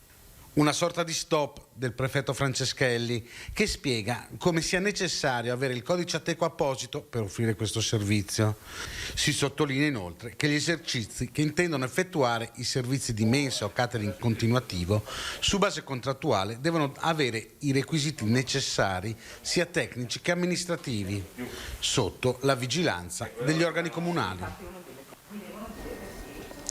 I dolci della distensione li ha definiti così Luca Scandaletti, il pasticcere di via Guido Reni, che venerdì è stato multato per aver aperto il suo negozio al pubblico. Ha portato le sue paste in questura a Padova, lo possiamo vedere, come segno di correttezza verso gli uomini e le donne della Polizia di Stato che hanno controllato il suo locale nel corso della giornata di disobbedienza al DPCM chiamata Io Apro. La questura di Padova, anzi il questore di Padova Isabella Fusiello, ha ricevuto l'artigiano nel suo ufficio. Le ho ribadito che la mia era una manifestazione di un imprenditore in forte disagio e non un atto ostile contro lo Stato, ha detto Scandaletti.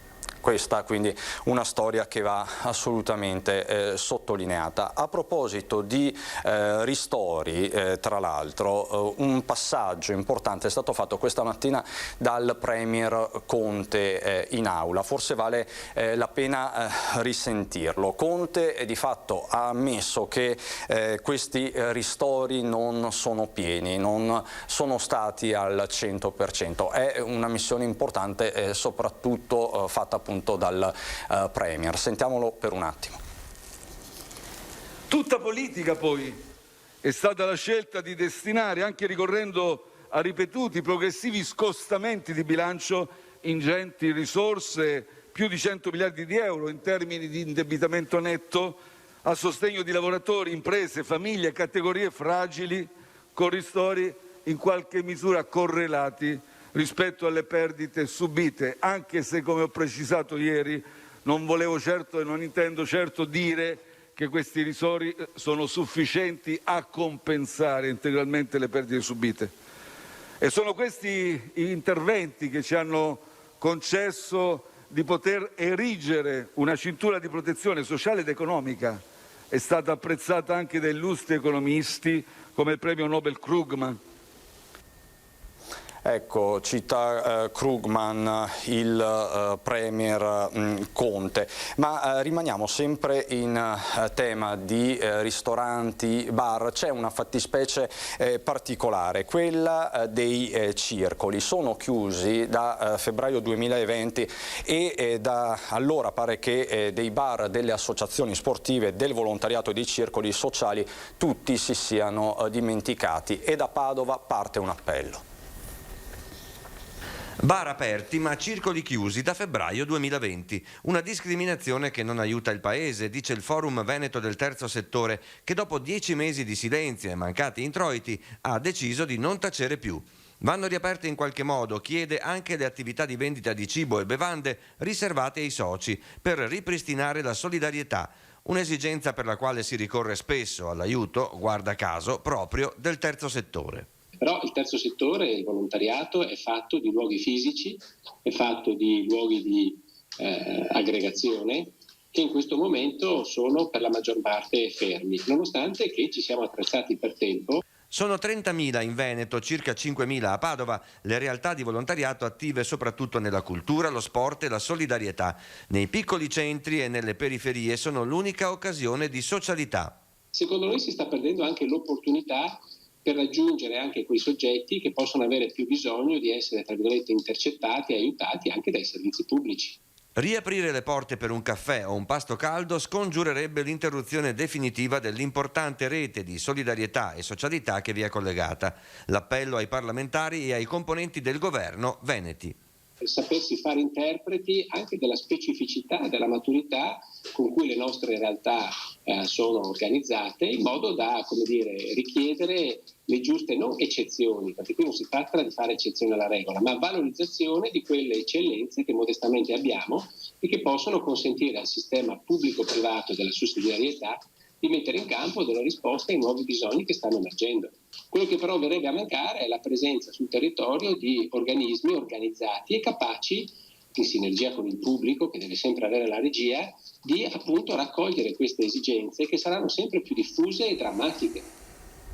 Ecco, questo l'appello del Presidente del Forum del Terzo Settore del Veneto, ma torniamo a collegarci per fare un punto veloce con l'unità di crisi di Marghera e con il nostro Filippo Fois che si trova con Sandro Ponchio. Buongiorno Filippo. Buongiorno Cristian, buongiorno ai nostri telespettatori. Dunque, in estrema sintesi possiamo dire che abbiamo una notizia positiva e una negativa. La notizia positiva è che stanno calando sia le persone che contraggono il coronavirus che le persone che sono ricoverate in ospedale per coronavirus. La notizia negativa, la sapete tutti, è quella che la campagna vaccinale anche in Veneto subirà un rallentamento a causa della mancanza di arrivo di dosi da parte della Pfizer. Le dosi al momento sono dimezzate e questo significa che ci sarà almeno un ritardo di 2 settimane nella campagna vaccinale così come era stata prevista, per cui i primi ad essere chiamati saranno le persone che hanno già avuto la prima dose per il richiamo, mentre per la seconda categoria, che doveva iniziare con la prima dose di vaccino, per cui gli ultra ottantenni, probabilmente si slitterà di 2 settimane rispetto a quanto previsto. Come dicevamo, i dati sono in calo per quello che riguarda i nuovi positivi, che sono stati 957 nelle ultime 24 ore su ben 47.011 tamponi, vale a dire il 2,03%. Le persone ricoverate attualmente in terapia intensiva sono 339, siamo scesi sotto il picco registrato massimo che era quello del 31 marzo, siamo a meno 15 rispetto a 24 ore fa, mentre i ricoverati in area non critica sono 2.603, anche qui un dato in calo, meno 58 persone rispetto a 24 ore fa. Cristian. Poi Filippo c'è tutta la questione che stiamo seguendo ovviamente delle scuole, anche qui Zaia ha ribadito alcuni concetti. ribadito che è stato dato mandato agli avvocati per eventualmente presentare un ricorso al TAR. La sentenza del TAR è prevista tra questa sera e domani mattina, per cui siamo proprio oramai è questione di ore per capire che cosa succederà. E poi anche quel messaggio non tanto tra le righe diretto a Pfizer, di fatto il governatore ha aperto le porte alla casa farmaceutica.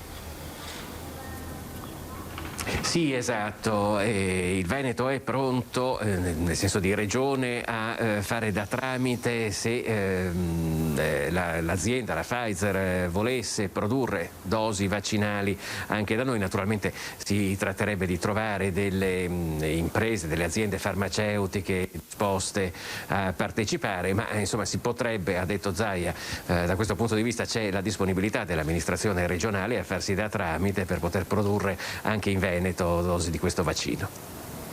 Ecco, diciamo che anche da questo punto di vista i toni rispetto a ieri sono sembrati più concilianti. Resta il fatto, come dicevi te, che slitteranno le vaccinazioni sugli over 80. Sì, i toni si sono fatti un po' concilianti, ma d'altro canto l'amarezza per quello che sta accadendo è comprensibile, anche perché poi ci si muove in una totale mancanza di informazioni, perlomeno qui a livello regionale, da parte del Veneto, così come delle altre regioni. Non si conoscono i termini del contratto, che ricordiamo è nazionale, il contratto di fornitura del vaccino anticoronavirus, per cui Zaia stesso è stato più prudente questa volta, perché effettivamente, non sapendo quali sono i termini degli accordi che sono stati stretti tra il governo e la Pfizer, magari si trattava anche di un'ipotesi che era stata preventivata. Non siamo in grado al momento di esprimerci di più. A noi umani non è dato sapere in questo momento. Ti ringrazio, Filippo. Ai posteri l'ardua sentenza. Esatto, ecco, potremo continuare per tutto il pomeriggio. Grazie davvero a Filippo Fois e Sandro Ponchio dall'unità di crisi di Marghera. Grazie Filippo. Fra pochissimo lancio il meteo, ma restiamo sempre su Roma. Non è ancora cominciata la seduta pomeridiana al Senato. Al momento per la maggioranza, dice l'ANSA, ci sarebbero 153 voti certi, ma si tratta ancora. Quindi ci sarebbe, se vogliamo, la maggioranza forse semplice, non certo quella assoluta, che è fissata a 161. Gli occhi sono puntati su alcuni parlamentari di Italia Viva, forse qualcuno anche da Forza Italia. Assenti i senatori a vita Rubbia e Piano, mentre abbiamo visto l'ingresso in aula a Palazzo Madama tra gli applausi della senatrice Liliana Segre. Questa quindi è la situazione aggiornata alle 13:42. Adesso per noi c'è il meteo, le previsioni del tempo per le prossime ore della nostra Alice Montagnier, poi qualche istante di pubblicità e poi rientriamo.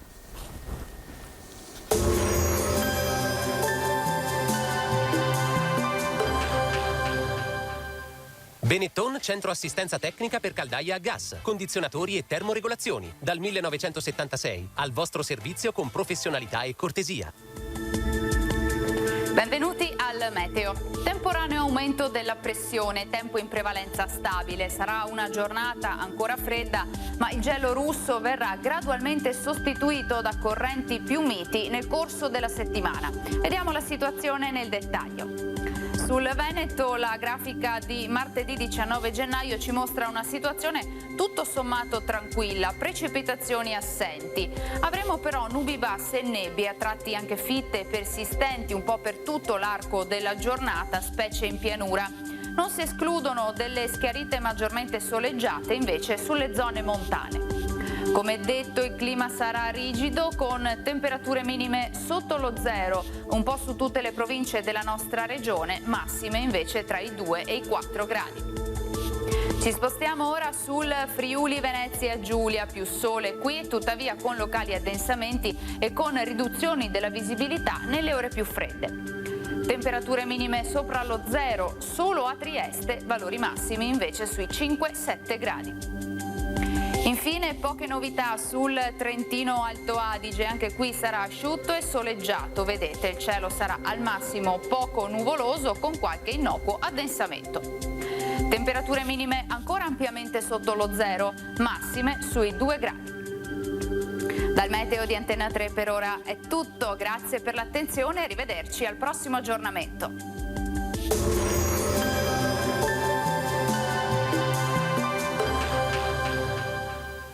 Benetton, centro assistenza tecnica per caldaie a gas, condizionatori e termoregolazioni. Dal 1976, al vostro servizio con professionalità e cortesia.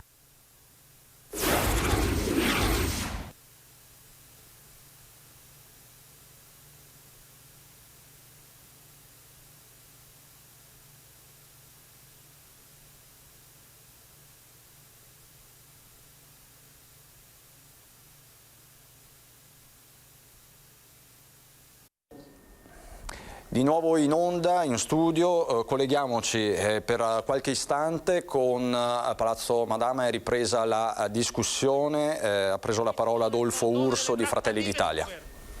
Ebbene, domani il Copasir si occuperà anche di questo e non può non occuparsi. Però, Presidente del Consiglio, chiariamo un concetto.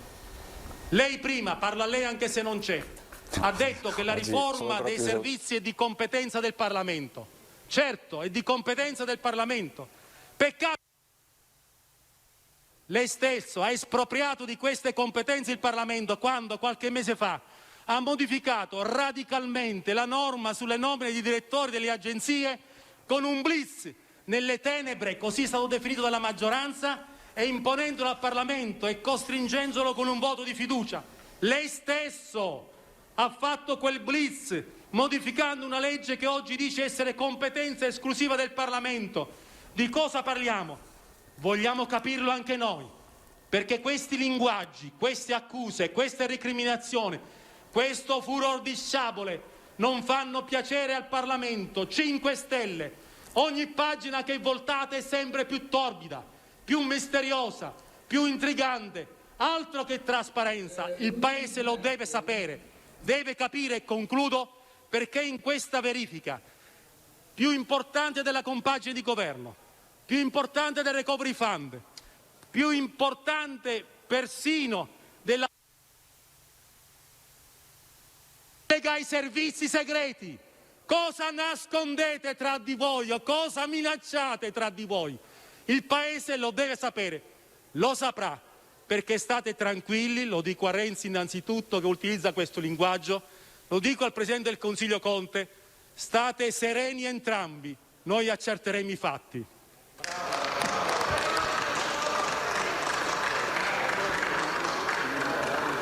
Ha chiesto di parlare il senatore Mangiavalori, ne ha facoltà per 5 minuti. Grazie Presidente, onorevoli senatori. Dispiace effettivamente che non ci sia il Presidente del Consiglio Conte. Voglio leggere brevemente alcune illuminate Riusciamo a rientrare dichiarazioni in studio? abbastanza Eccoci recenti. Qua, perfetto.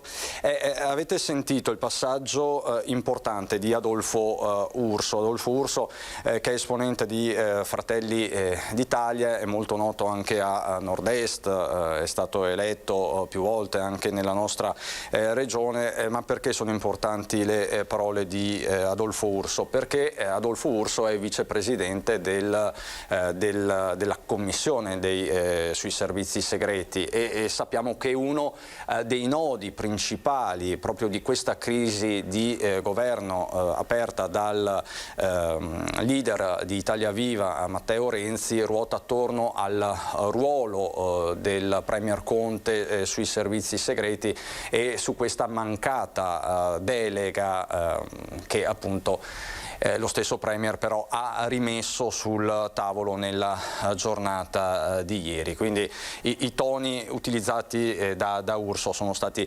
particolarmente forti. Saluto e ringrazio, bentornata Vivian Moro, assessore a Roncade.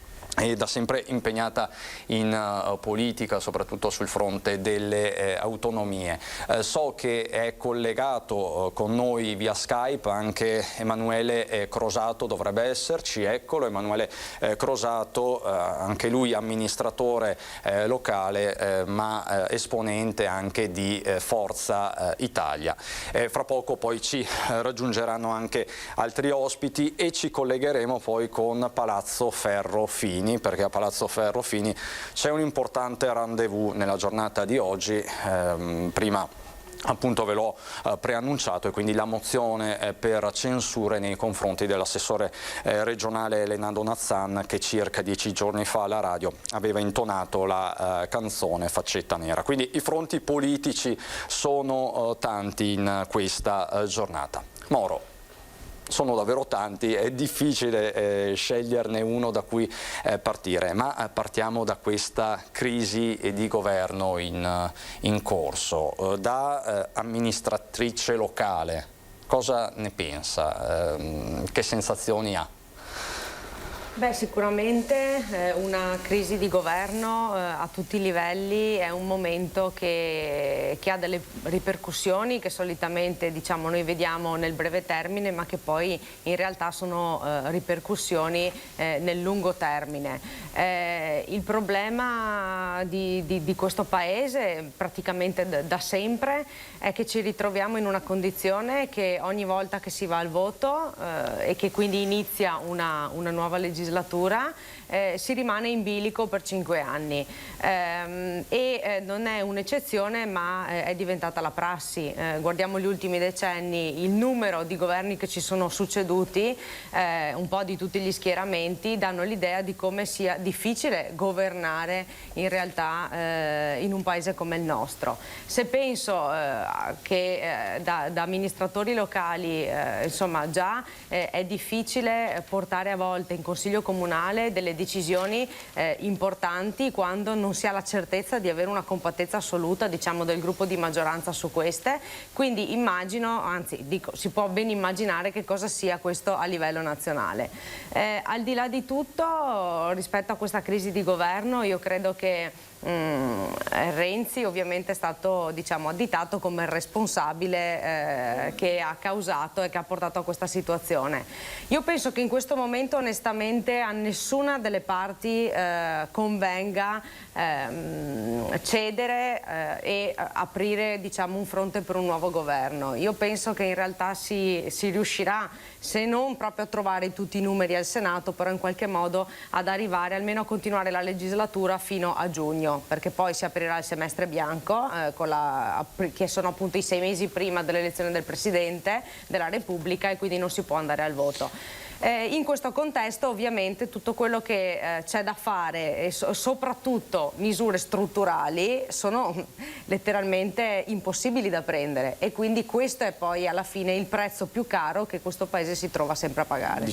Lei pensa che Conte la svanghi di fatto anche stavolta, però un altro discorso è l'azione del governo che sarà, perché lei dice servirebbe una maggioranza più incisiva per provvedimenti incisivi e per gestire anche il recovery plan, se non sbaglio, se l'ho interpretato Sì, assolutamente, io penso questo. La questione è che adesso, ascoltando il discorso di Conte ieri alla Camera e questa mattina al Senato, in realtà si evince come si stia anche facendo molta confusione rispetto a ciò che il Paese ha bisogno, rispetto a che cosa ci si aspetta da questo governo o dal prossimo nel caso dovesse cambiare. Perché il punto è questo: il Paese ha delle mancanze strutturali forti e poi ha tutta una serie di altre misure da mettere in campo che sono ovviamente causa Covid, che non hanno fatto altro che aggravare la situazione. Ora, di fronte a questo scenario è evidente che comunque ok, questo governo forse ce la farà e tirerà avanti ancora un po', però il punto di fondo alla base è sempre lo stesso, cioè un governo per poter portare delle misure incisive all'interno di un paese tanto complicato come il nostro deve avere la certezza di avere una maggioranza solida, perché riuscisse anche oggi a passare il voto di fiducia al Senato, non so poi i prossimi provvedimenti con che tipo di maggioranza si troverà a doversi confrontare in Parlamento. Assolutamente. E prima di arrivare da lei, Crosato, vedo che è pronta la nostra Ilaria Marchiori, che si trova all'esterno di Palazzo Ferrofini con Paola Barbato. Dicevo prima, oggi andrà in scena fra pochi minuti un vero e proprio rendezvous fra alleati. È così, Ilaria? Spiegaci tutto, buongiorno.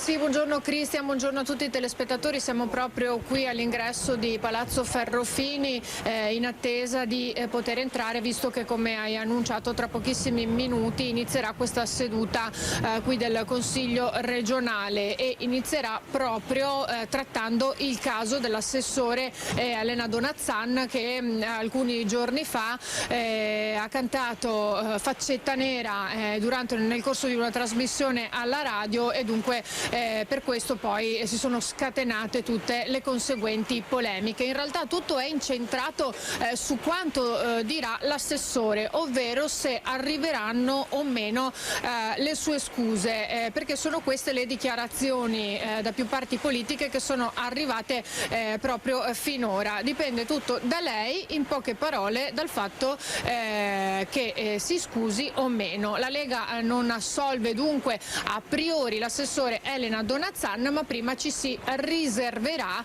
di capire che cosa dirà lei, e quindi dopodiché ci saranno tutti i consiglieri, ovviamente di opposizione e poi anche di maggioranza, che parleranno.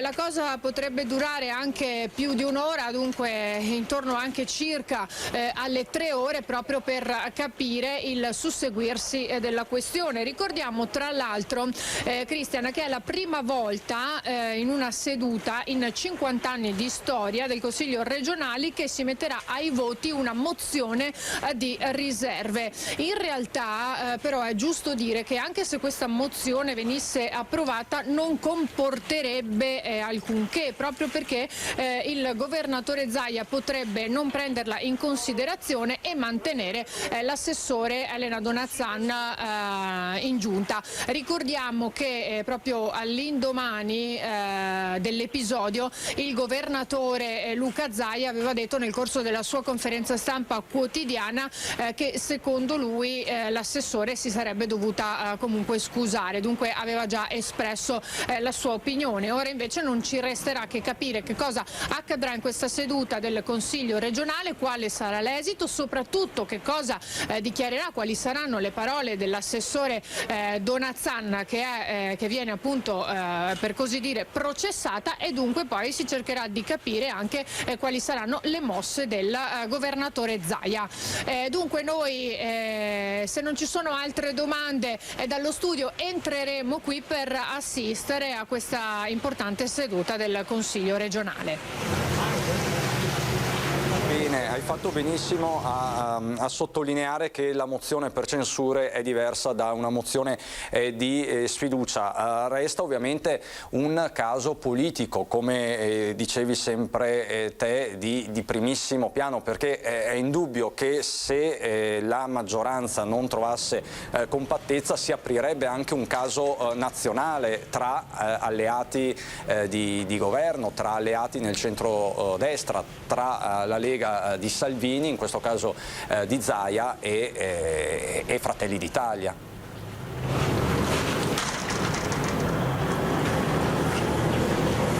Esattamente, è proprio così, Cristian, è proprio questo il motivo. Per questo sarà con tutta probabilità una seduta che anche noi vedremo, probabilmente forse riuscirete voi stessi a trasmettere almeno l'inizio in diretta, o comunque documenteremo, importante e probabilmente anche in certi momenti dai toni accesi. Tra i leghisti c'è chi continua, in realtà lo ricordiamo, a dare una dura condanna nei confronti della Donazzan, perché è una posizione che pur minoritaria annovera comunque al suo interno degli esponenti di rilievo, come il vicepresidente del Consiglio regionale Nicola Finco, e come anche il focoso Valdegamberi, che ha immediatamente preso una posizione in tal senso. Dunque sarà interessante ascoltare poi anche tutti gli interventi dei 5 consiglieri di Fratelli d'Italia, che in questi giorni in realtà si sono distinti perché si sono in qualche modo chiusi nel loro silenzio. Dunque sarà importante capire anche che cosa diranno loro e la loro opinione. Senza scomodare l'anonimo del Sublime, qui scatta la retorica del silenzio e quindi anche il fronte veneziano dobbiamo monitorare oggi. Grazie davvero Ilaria, chiedici la linea in qualsiasi momento tu lo ritenga utile. Grazie Ilaria Marchiori e Paola Barbato. Grazie.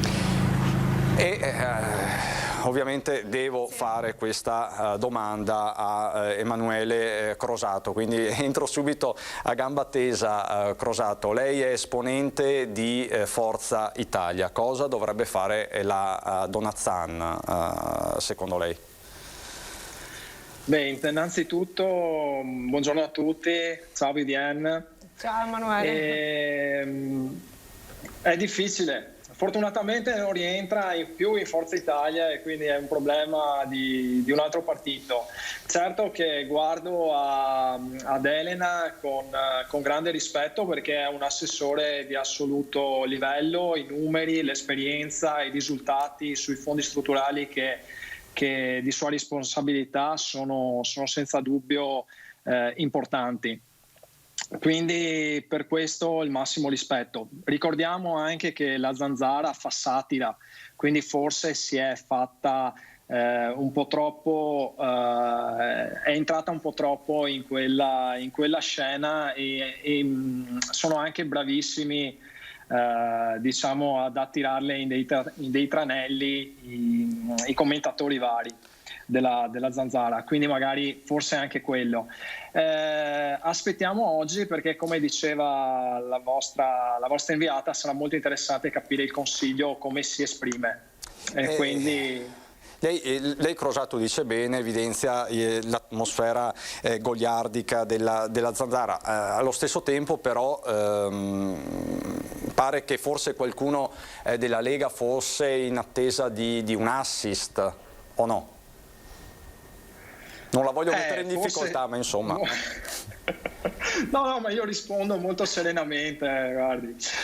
Sì, forse sì, anche perché è l'unico assessore non leghista e quindi molto probabilmente avrà qualche responsabilità o qualcosa di diverso. È certo che so di sicuro che la cosa si risolverà a breve, secondo me si risolverà con le scuse dell'assessore e tornerà a fare benissimo il suo ruolo in giunta. Moro, ecco, questo è un caso abbastanza emblematico. La Donazzan ha chiesto di fatto già scusa a chi magari si era sentito offeso da quella sua, diciamo così, performance. Resta un dato politico. Lei, se fosse in Consiglio regionale, come si posizionerebbe in questa vicenda? Allora, partendo dal presupposto che va detto, nessuno contesta la Donazzan o l'operatività della Donazzan, il suo assessorato, contesta di fatto così una canzone intonata alla radio che rappresenta un determinato periodo storico e che apre ovviamente sempre ferite nuove. Certo, sicuramente questo fatto si inserisce comunque in un paese che ha una storia di un certo tipo e quindi è evidente che quando anche l'intonare una canzone comunque non rimane, non è tanto il fatto dell'aver intonato la canzone quanto chiaramente alla simbologia che questa comporta rispetto a un periodo storico e rispetto a dei fatti che insomma tutti noi abbiamo ben conosciuto. In questo caso, allora, premesso che ovviamente non sedendo in Consiglio regionale e non essendo appartenente, diciamo, a nessuna delle forze politiche che in questo momento siedono in Consiglio regionale, la mia, diciamo, è puramente una considerazione di questo tipo. Io credo che l'assessore Donazzan sicuramente ha sbagliato ed è, credo, caduta anche in un tranello un po', insomma, lasciato volutamente lì perché, insomma, chi conosce anche il trascorso politico dell'assessore Donazzan, lei non ha mai fatto mistero delle sue idee, della sua linea politica.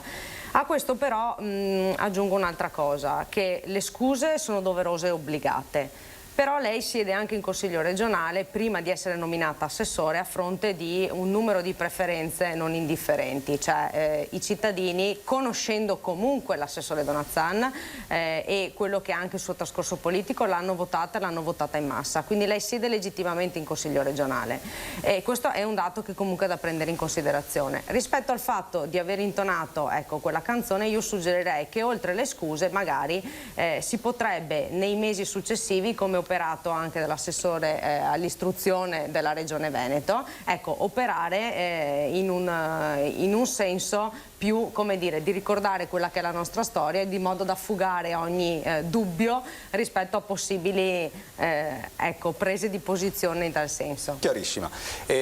Saluto perché si è collegato anche Roberto Grigoletto del Partito Democratico, ma buongiorno Grigoletto, devo però lanciare subito la pubblicità. A dopo.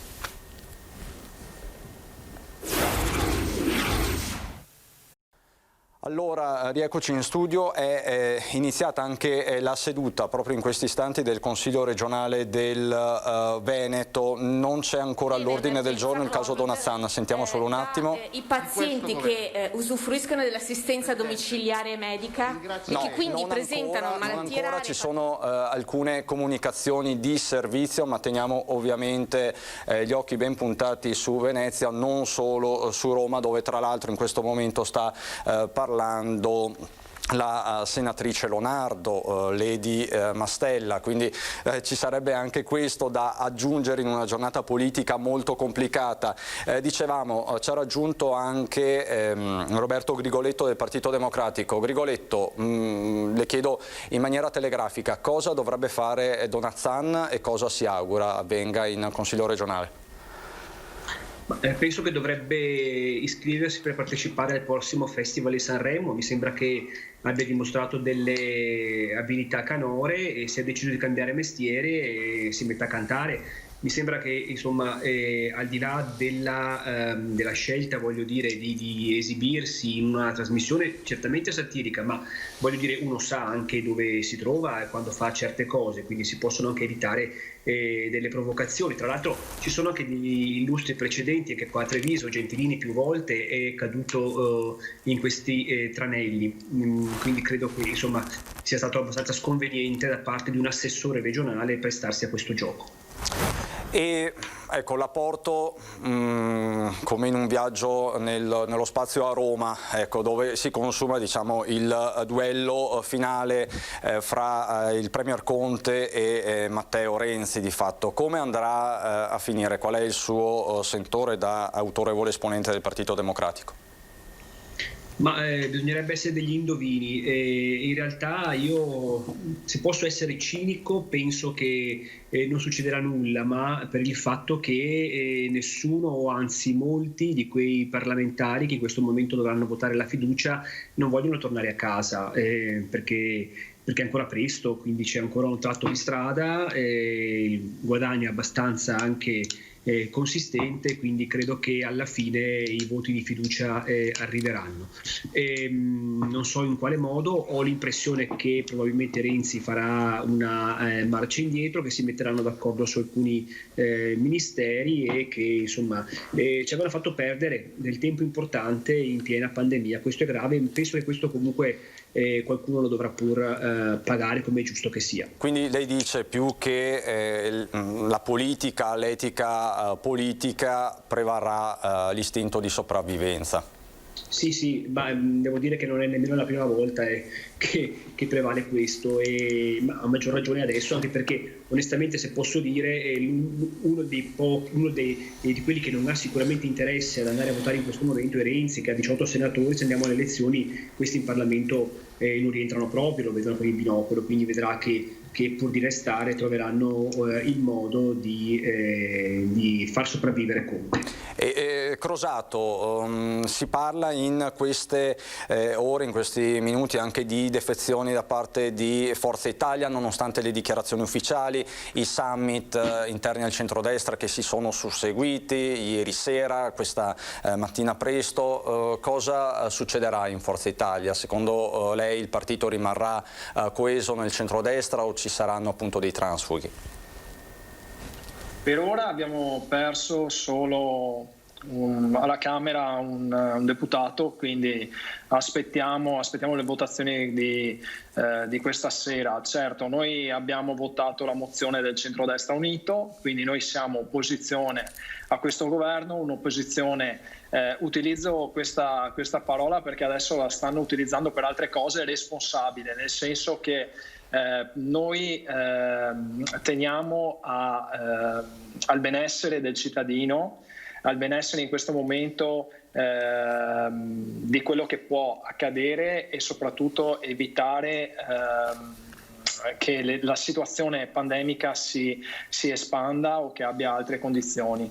Pertanto è importante avere una fermezza sull'opposizione, ma certo non andremo in nessun modo ad aiutare il governo. Questa sera credo che raggiungerà la quota di 156, quindi in tranquillità, e aspettando cosa succederà domani, quando andrà molto probabilmente al Colle a riferire il Conte. Sono un po'... Lei quindi diciamo scommette sulla tenuta del governo fondamentalmente? Beh sì, ci sono anche fonti statistiche oggi anche da U-Trend che dà le indicazioni chiare anche sui numeri, quindi credo che i numeri ci saranno e saranno molto risicati, e questo sarà un pericolo soprattutto per la gestione successiva. Sappiamo tutti come funziona la vita parlamentare, avere un numero molto risicato di senatori, soprattutto negli ultimi anni è sempre stato così, diventa difficile governare. E certo è bello osservare, lo ha detto non un pericoloso estremista di destra, ma l'ha detto oggi Casini, che quando era Berlusconi a cercare dei consensi in Parlamento erano praticamente dei pericolosi, dei mafiosi eccetera, adesso invece vengono chiamati nuovamente responsabili, quindi è divertente questa cosa e ne prendiamo atto. Costruttori. Costruttori. Grigoletto, le chiedo, il Partito Democratico a questo punto, se il governo riesce nell'intento di rimanere in sella, è una vittoria questa per il Partito Democratico, perché di fatto Zingaretti ha neutralizzato Matteo Renzi. Meriterebbe un monumento a questo punto, perché è proprio sminare un pericolo pubblico per la politica, ma anche per il paese. Renzi è un azzardatore e rischia purtroppo in questo momento sulla pelle degli italiani, quindi io credo che onestamente se si potesse fare a meno di Renzi, io penso che il paese ne guadagnerebbe, perché, ripeto, è una crisi davvero incomprensibile questa. Io posso capire, la politica è fatta anche di questo, certamente, di confronti, di scontri, posizioni, ognuno cerca anche il suo interesse residuale ovviamente a livello elettorale, ma in questo momento francamente con la situazione epidemiologica che stiamo vivendo, con i morti che abbiamo in Italia per il Covid, con i vaccini che adesso pare non arrivino nemmeno, e comunque la campagna vaccinale che durerà un anno, io sinceramente mi metterei seriamente a lavorare e non mi tirerei fuori nemmeno da una esperienza di governo nella quale sono e nella quale porto anche delle responsabilità. Cosa significa ritirare 2 ministre? Cioè sinceramente finora sono stati dentro, hanno condiviso delle responsabilità, adesso d'improvviso basta da fuori. Cioè, a me pare che veramente sia una cosa assurda e incomprensibile. Non so se sia una vittoria sinceramente del Partito Democratico, fa bene comunque ad osservarlo, perché la lettura ovviamente è questa naturalmente, però però io penso che dovrebbe essere una vittoria del Paese se in questo momento c'è un governo anche che dia quei ristori, per esempio, a chi ne ha bisogno, come certe imprese, certi imprenditori, o che riapra anche la scuola. Mi pare ci sono delle cosette da fare non da poco. Sì, ci sono parecchie cosette da fare. Moro, nei giorni scorsi Simonetta Rubinato, che lei conosce bene, ha lanciato un appello ai parlamentari veneti perché in questa fase non si scordino dell'autonomia. È così? Sì, se lo stanno scordando? L'appello diciamo, era rivolto appunto ai parlamentari poi proprio in questo preciso momento e anche proprio all'interno di questa crisi di governo. L'appello consiste in questo: sono cercati ieri alla Camera, oggi al Senato, comunque insomma l'attività di questi giorni è stata quella di cercare appunto costruttori o responsabili, come vogliamo definirli, che però ecco, vengono un po' messi insieme sulla base di sicuro non di un progetto politico, quanto di cercare insomma di avere un numero sufficiente per mantenere in qualche modo ancora il Parlamento, questa legislatura attiva. Su questo quindi diciamo si inserisce la proposta che era quella di dire: parlamentari veneti, visto che la rappresentanza di questa regione è forte in Parlamento perché sono 74 parlamentari, specialmente in Senato dove appunto ne abbiamo 24, proporre come dire, una fiducia, un appoggio al governo condizionata a delle prerogative chiare per il nostro territorio e messe in maniera trasparente. Insomma, è inutile che ci nascondiamo dietro un dito, è evidente che la caccia ai responsabili di adesso ovviamente è un do ut des, per cui in qualche modo non tutti appoggiano diciamo, il governo per responsabilità diciamo, in generale nei confronti del Paese. Per cui l'idea era quella di dire: mettiamo chiaro nero su bianco l'appoggio al governo condizionato a mettere in campo una serie di misure per il Veneto che non sono state inserite né in legge di bilancio né negli ultimi provvedimenti, essenziali per lo sviluppo di questo territorio, e anche in funzione del portare la famosa preintesa siglata a suo tempo dal governatore Zaia con il governo Gentiloni, appunto Gentiloni sull'autonomia, portarla ora in Parlamento. Quindi subordinare l'appoggio dei parlamentari veneti a una chiara presa di posizione nei confronti del partito autonomista. Sì, a chi diciamo su questo magari in questi giorni ha un po' detto sembra un ricatto, beh, io ricordo due elementi. Il primo: il Premier Conte sia ieri alla Camera che oggi al Senato ha ricordato che è necessario riformulare il titolo quinto, che è quello anche che si occupa delle competenze tra Stato e Regioni, ma salvaguardando, tutelando le autonomie speciali. Primo elemento. Quindi non si capisce perché loro sì e una regione che comunque ha fatto una domanda forte in tal senso diversi anni fa ormai con un referendum non viene presa in considerazione. E il secondo elemento, Conte ha detto: le nostre misure che abbiamo messo in campo in questi mesi, come anche la decontribuzione fiscale per le imprese del Sud, non sono fatte perché abbiamo una vocazione meridionalista, ma sono fatte perché servono per far sviluppare questo Paese. Ecco, io credo che in maniera parallela e con altrettanta dignità sul piatto della trattativa politica sia essenziale a questo punto che, visto che il Paese ha proprio bisogno anche di essere trainato e quindi non possiamo permetterci che le regioni che portano avanti ovviamente il PIL del Paese in questo momento rimangano indietro, c'è quindi bisogno di sostenerle con le misure che chiedono. Crosato, l'autonomia, ecco, fino a un anno fa era la madre di tutte le battaglie, poi la pandemia ha cambiato anche le priorità. Le chiedo, poi faccio la stessa domanda anche a Grigoletto: c'è spazio per trattare, per parlare di autonomia in questo momento a livello politico?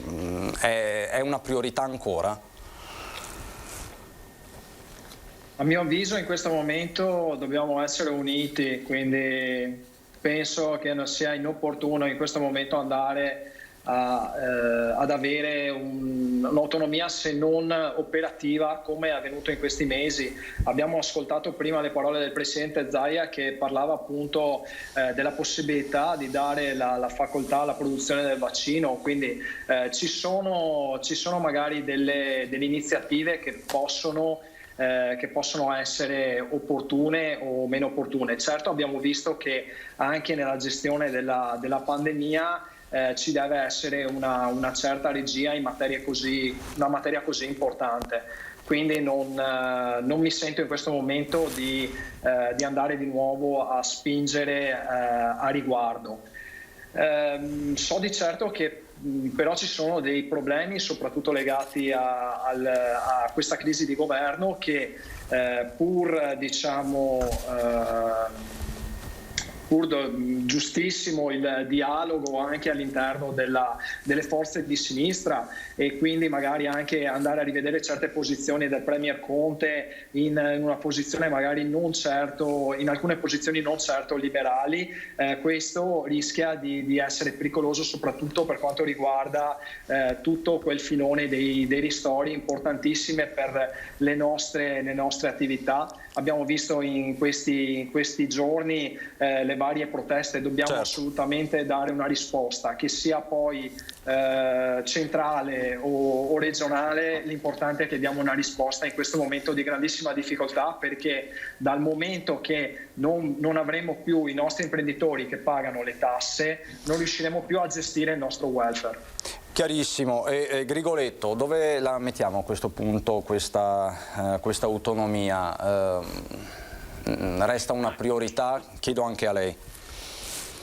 La mettiamo, è sempre rimasta lì, non si è mai mossa, quindi è sempre d'attualità, nel senso che nonostante parecchi anni in cui la Lega è stata al governo nazionale non si è mosso assolutamente nulla, quindi è lì, è ferma. È una istanza che non è solamente della Lega, perché la tradizione autonomista, l'importanza anche del ruolo delle regioni, della centralità delle regioni non è patrimonio della Lega Nord, anzi storicamente proprio non è patrimonio affatto della Lega Nord, e in ogni caso io penso che su questo invece si potrebbe pensare, dovrebbero pensare perlomeno a realizzare qualcosa, un progetto, un disegno comune. Lei dice ma c'è posto adesso, giustamente, e concordo pienamente con la domanda che fa.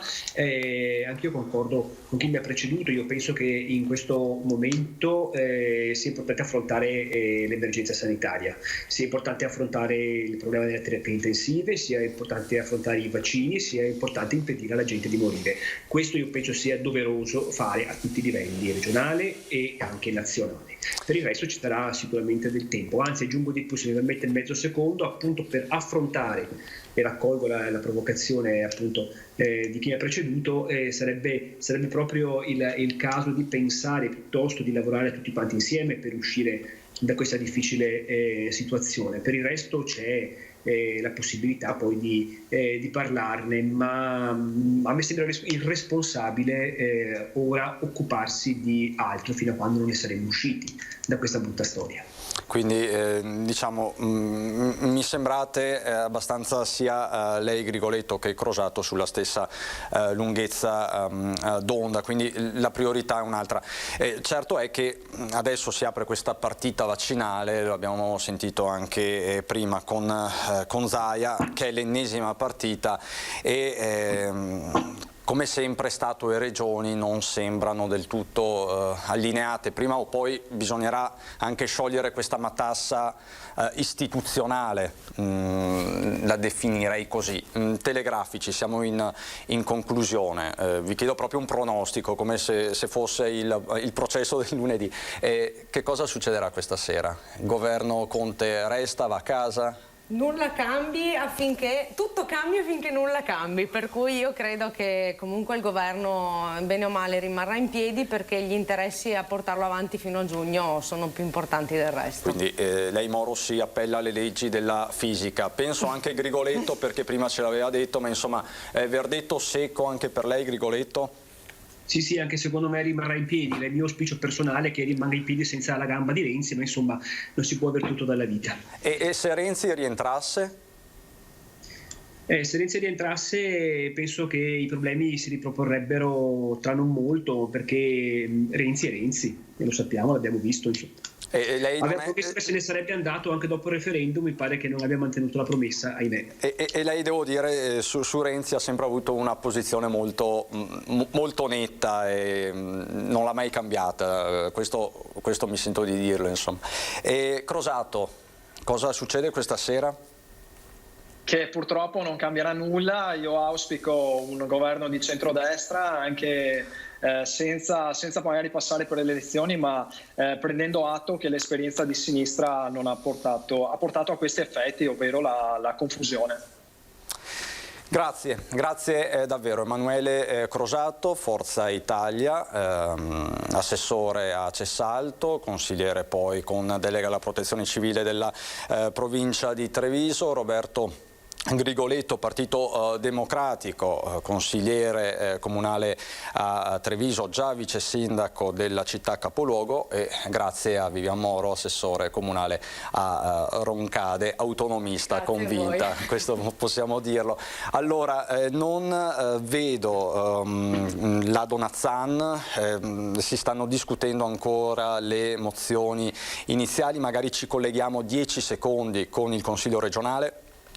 Sono stati messi in atto tutti i provvedimenti volti al recupero di ulteriori dosi, anche in collaborazione con il Ministero della Salute e la Protezione Civile, e tali dosi sono state prontamente consegnate ai centri vaccinali e ai medici di medicina generale appena disponibili.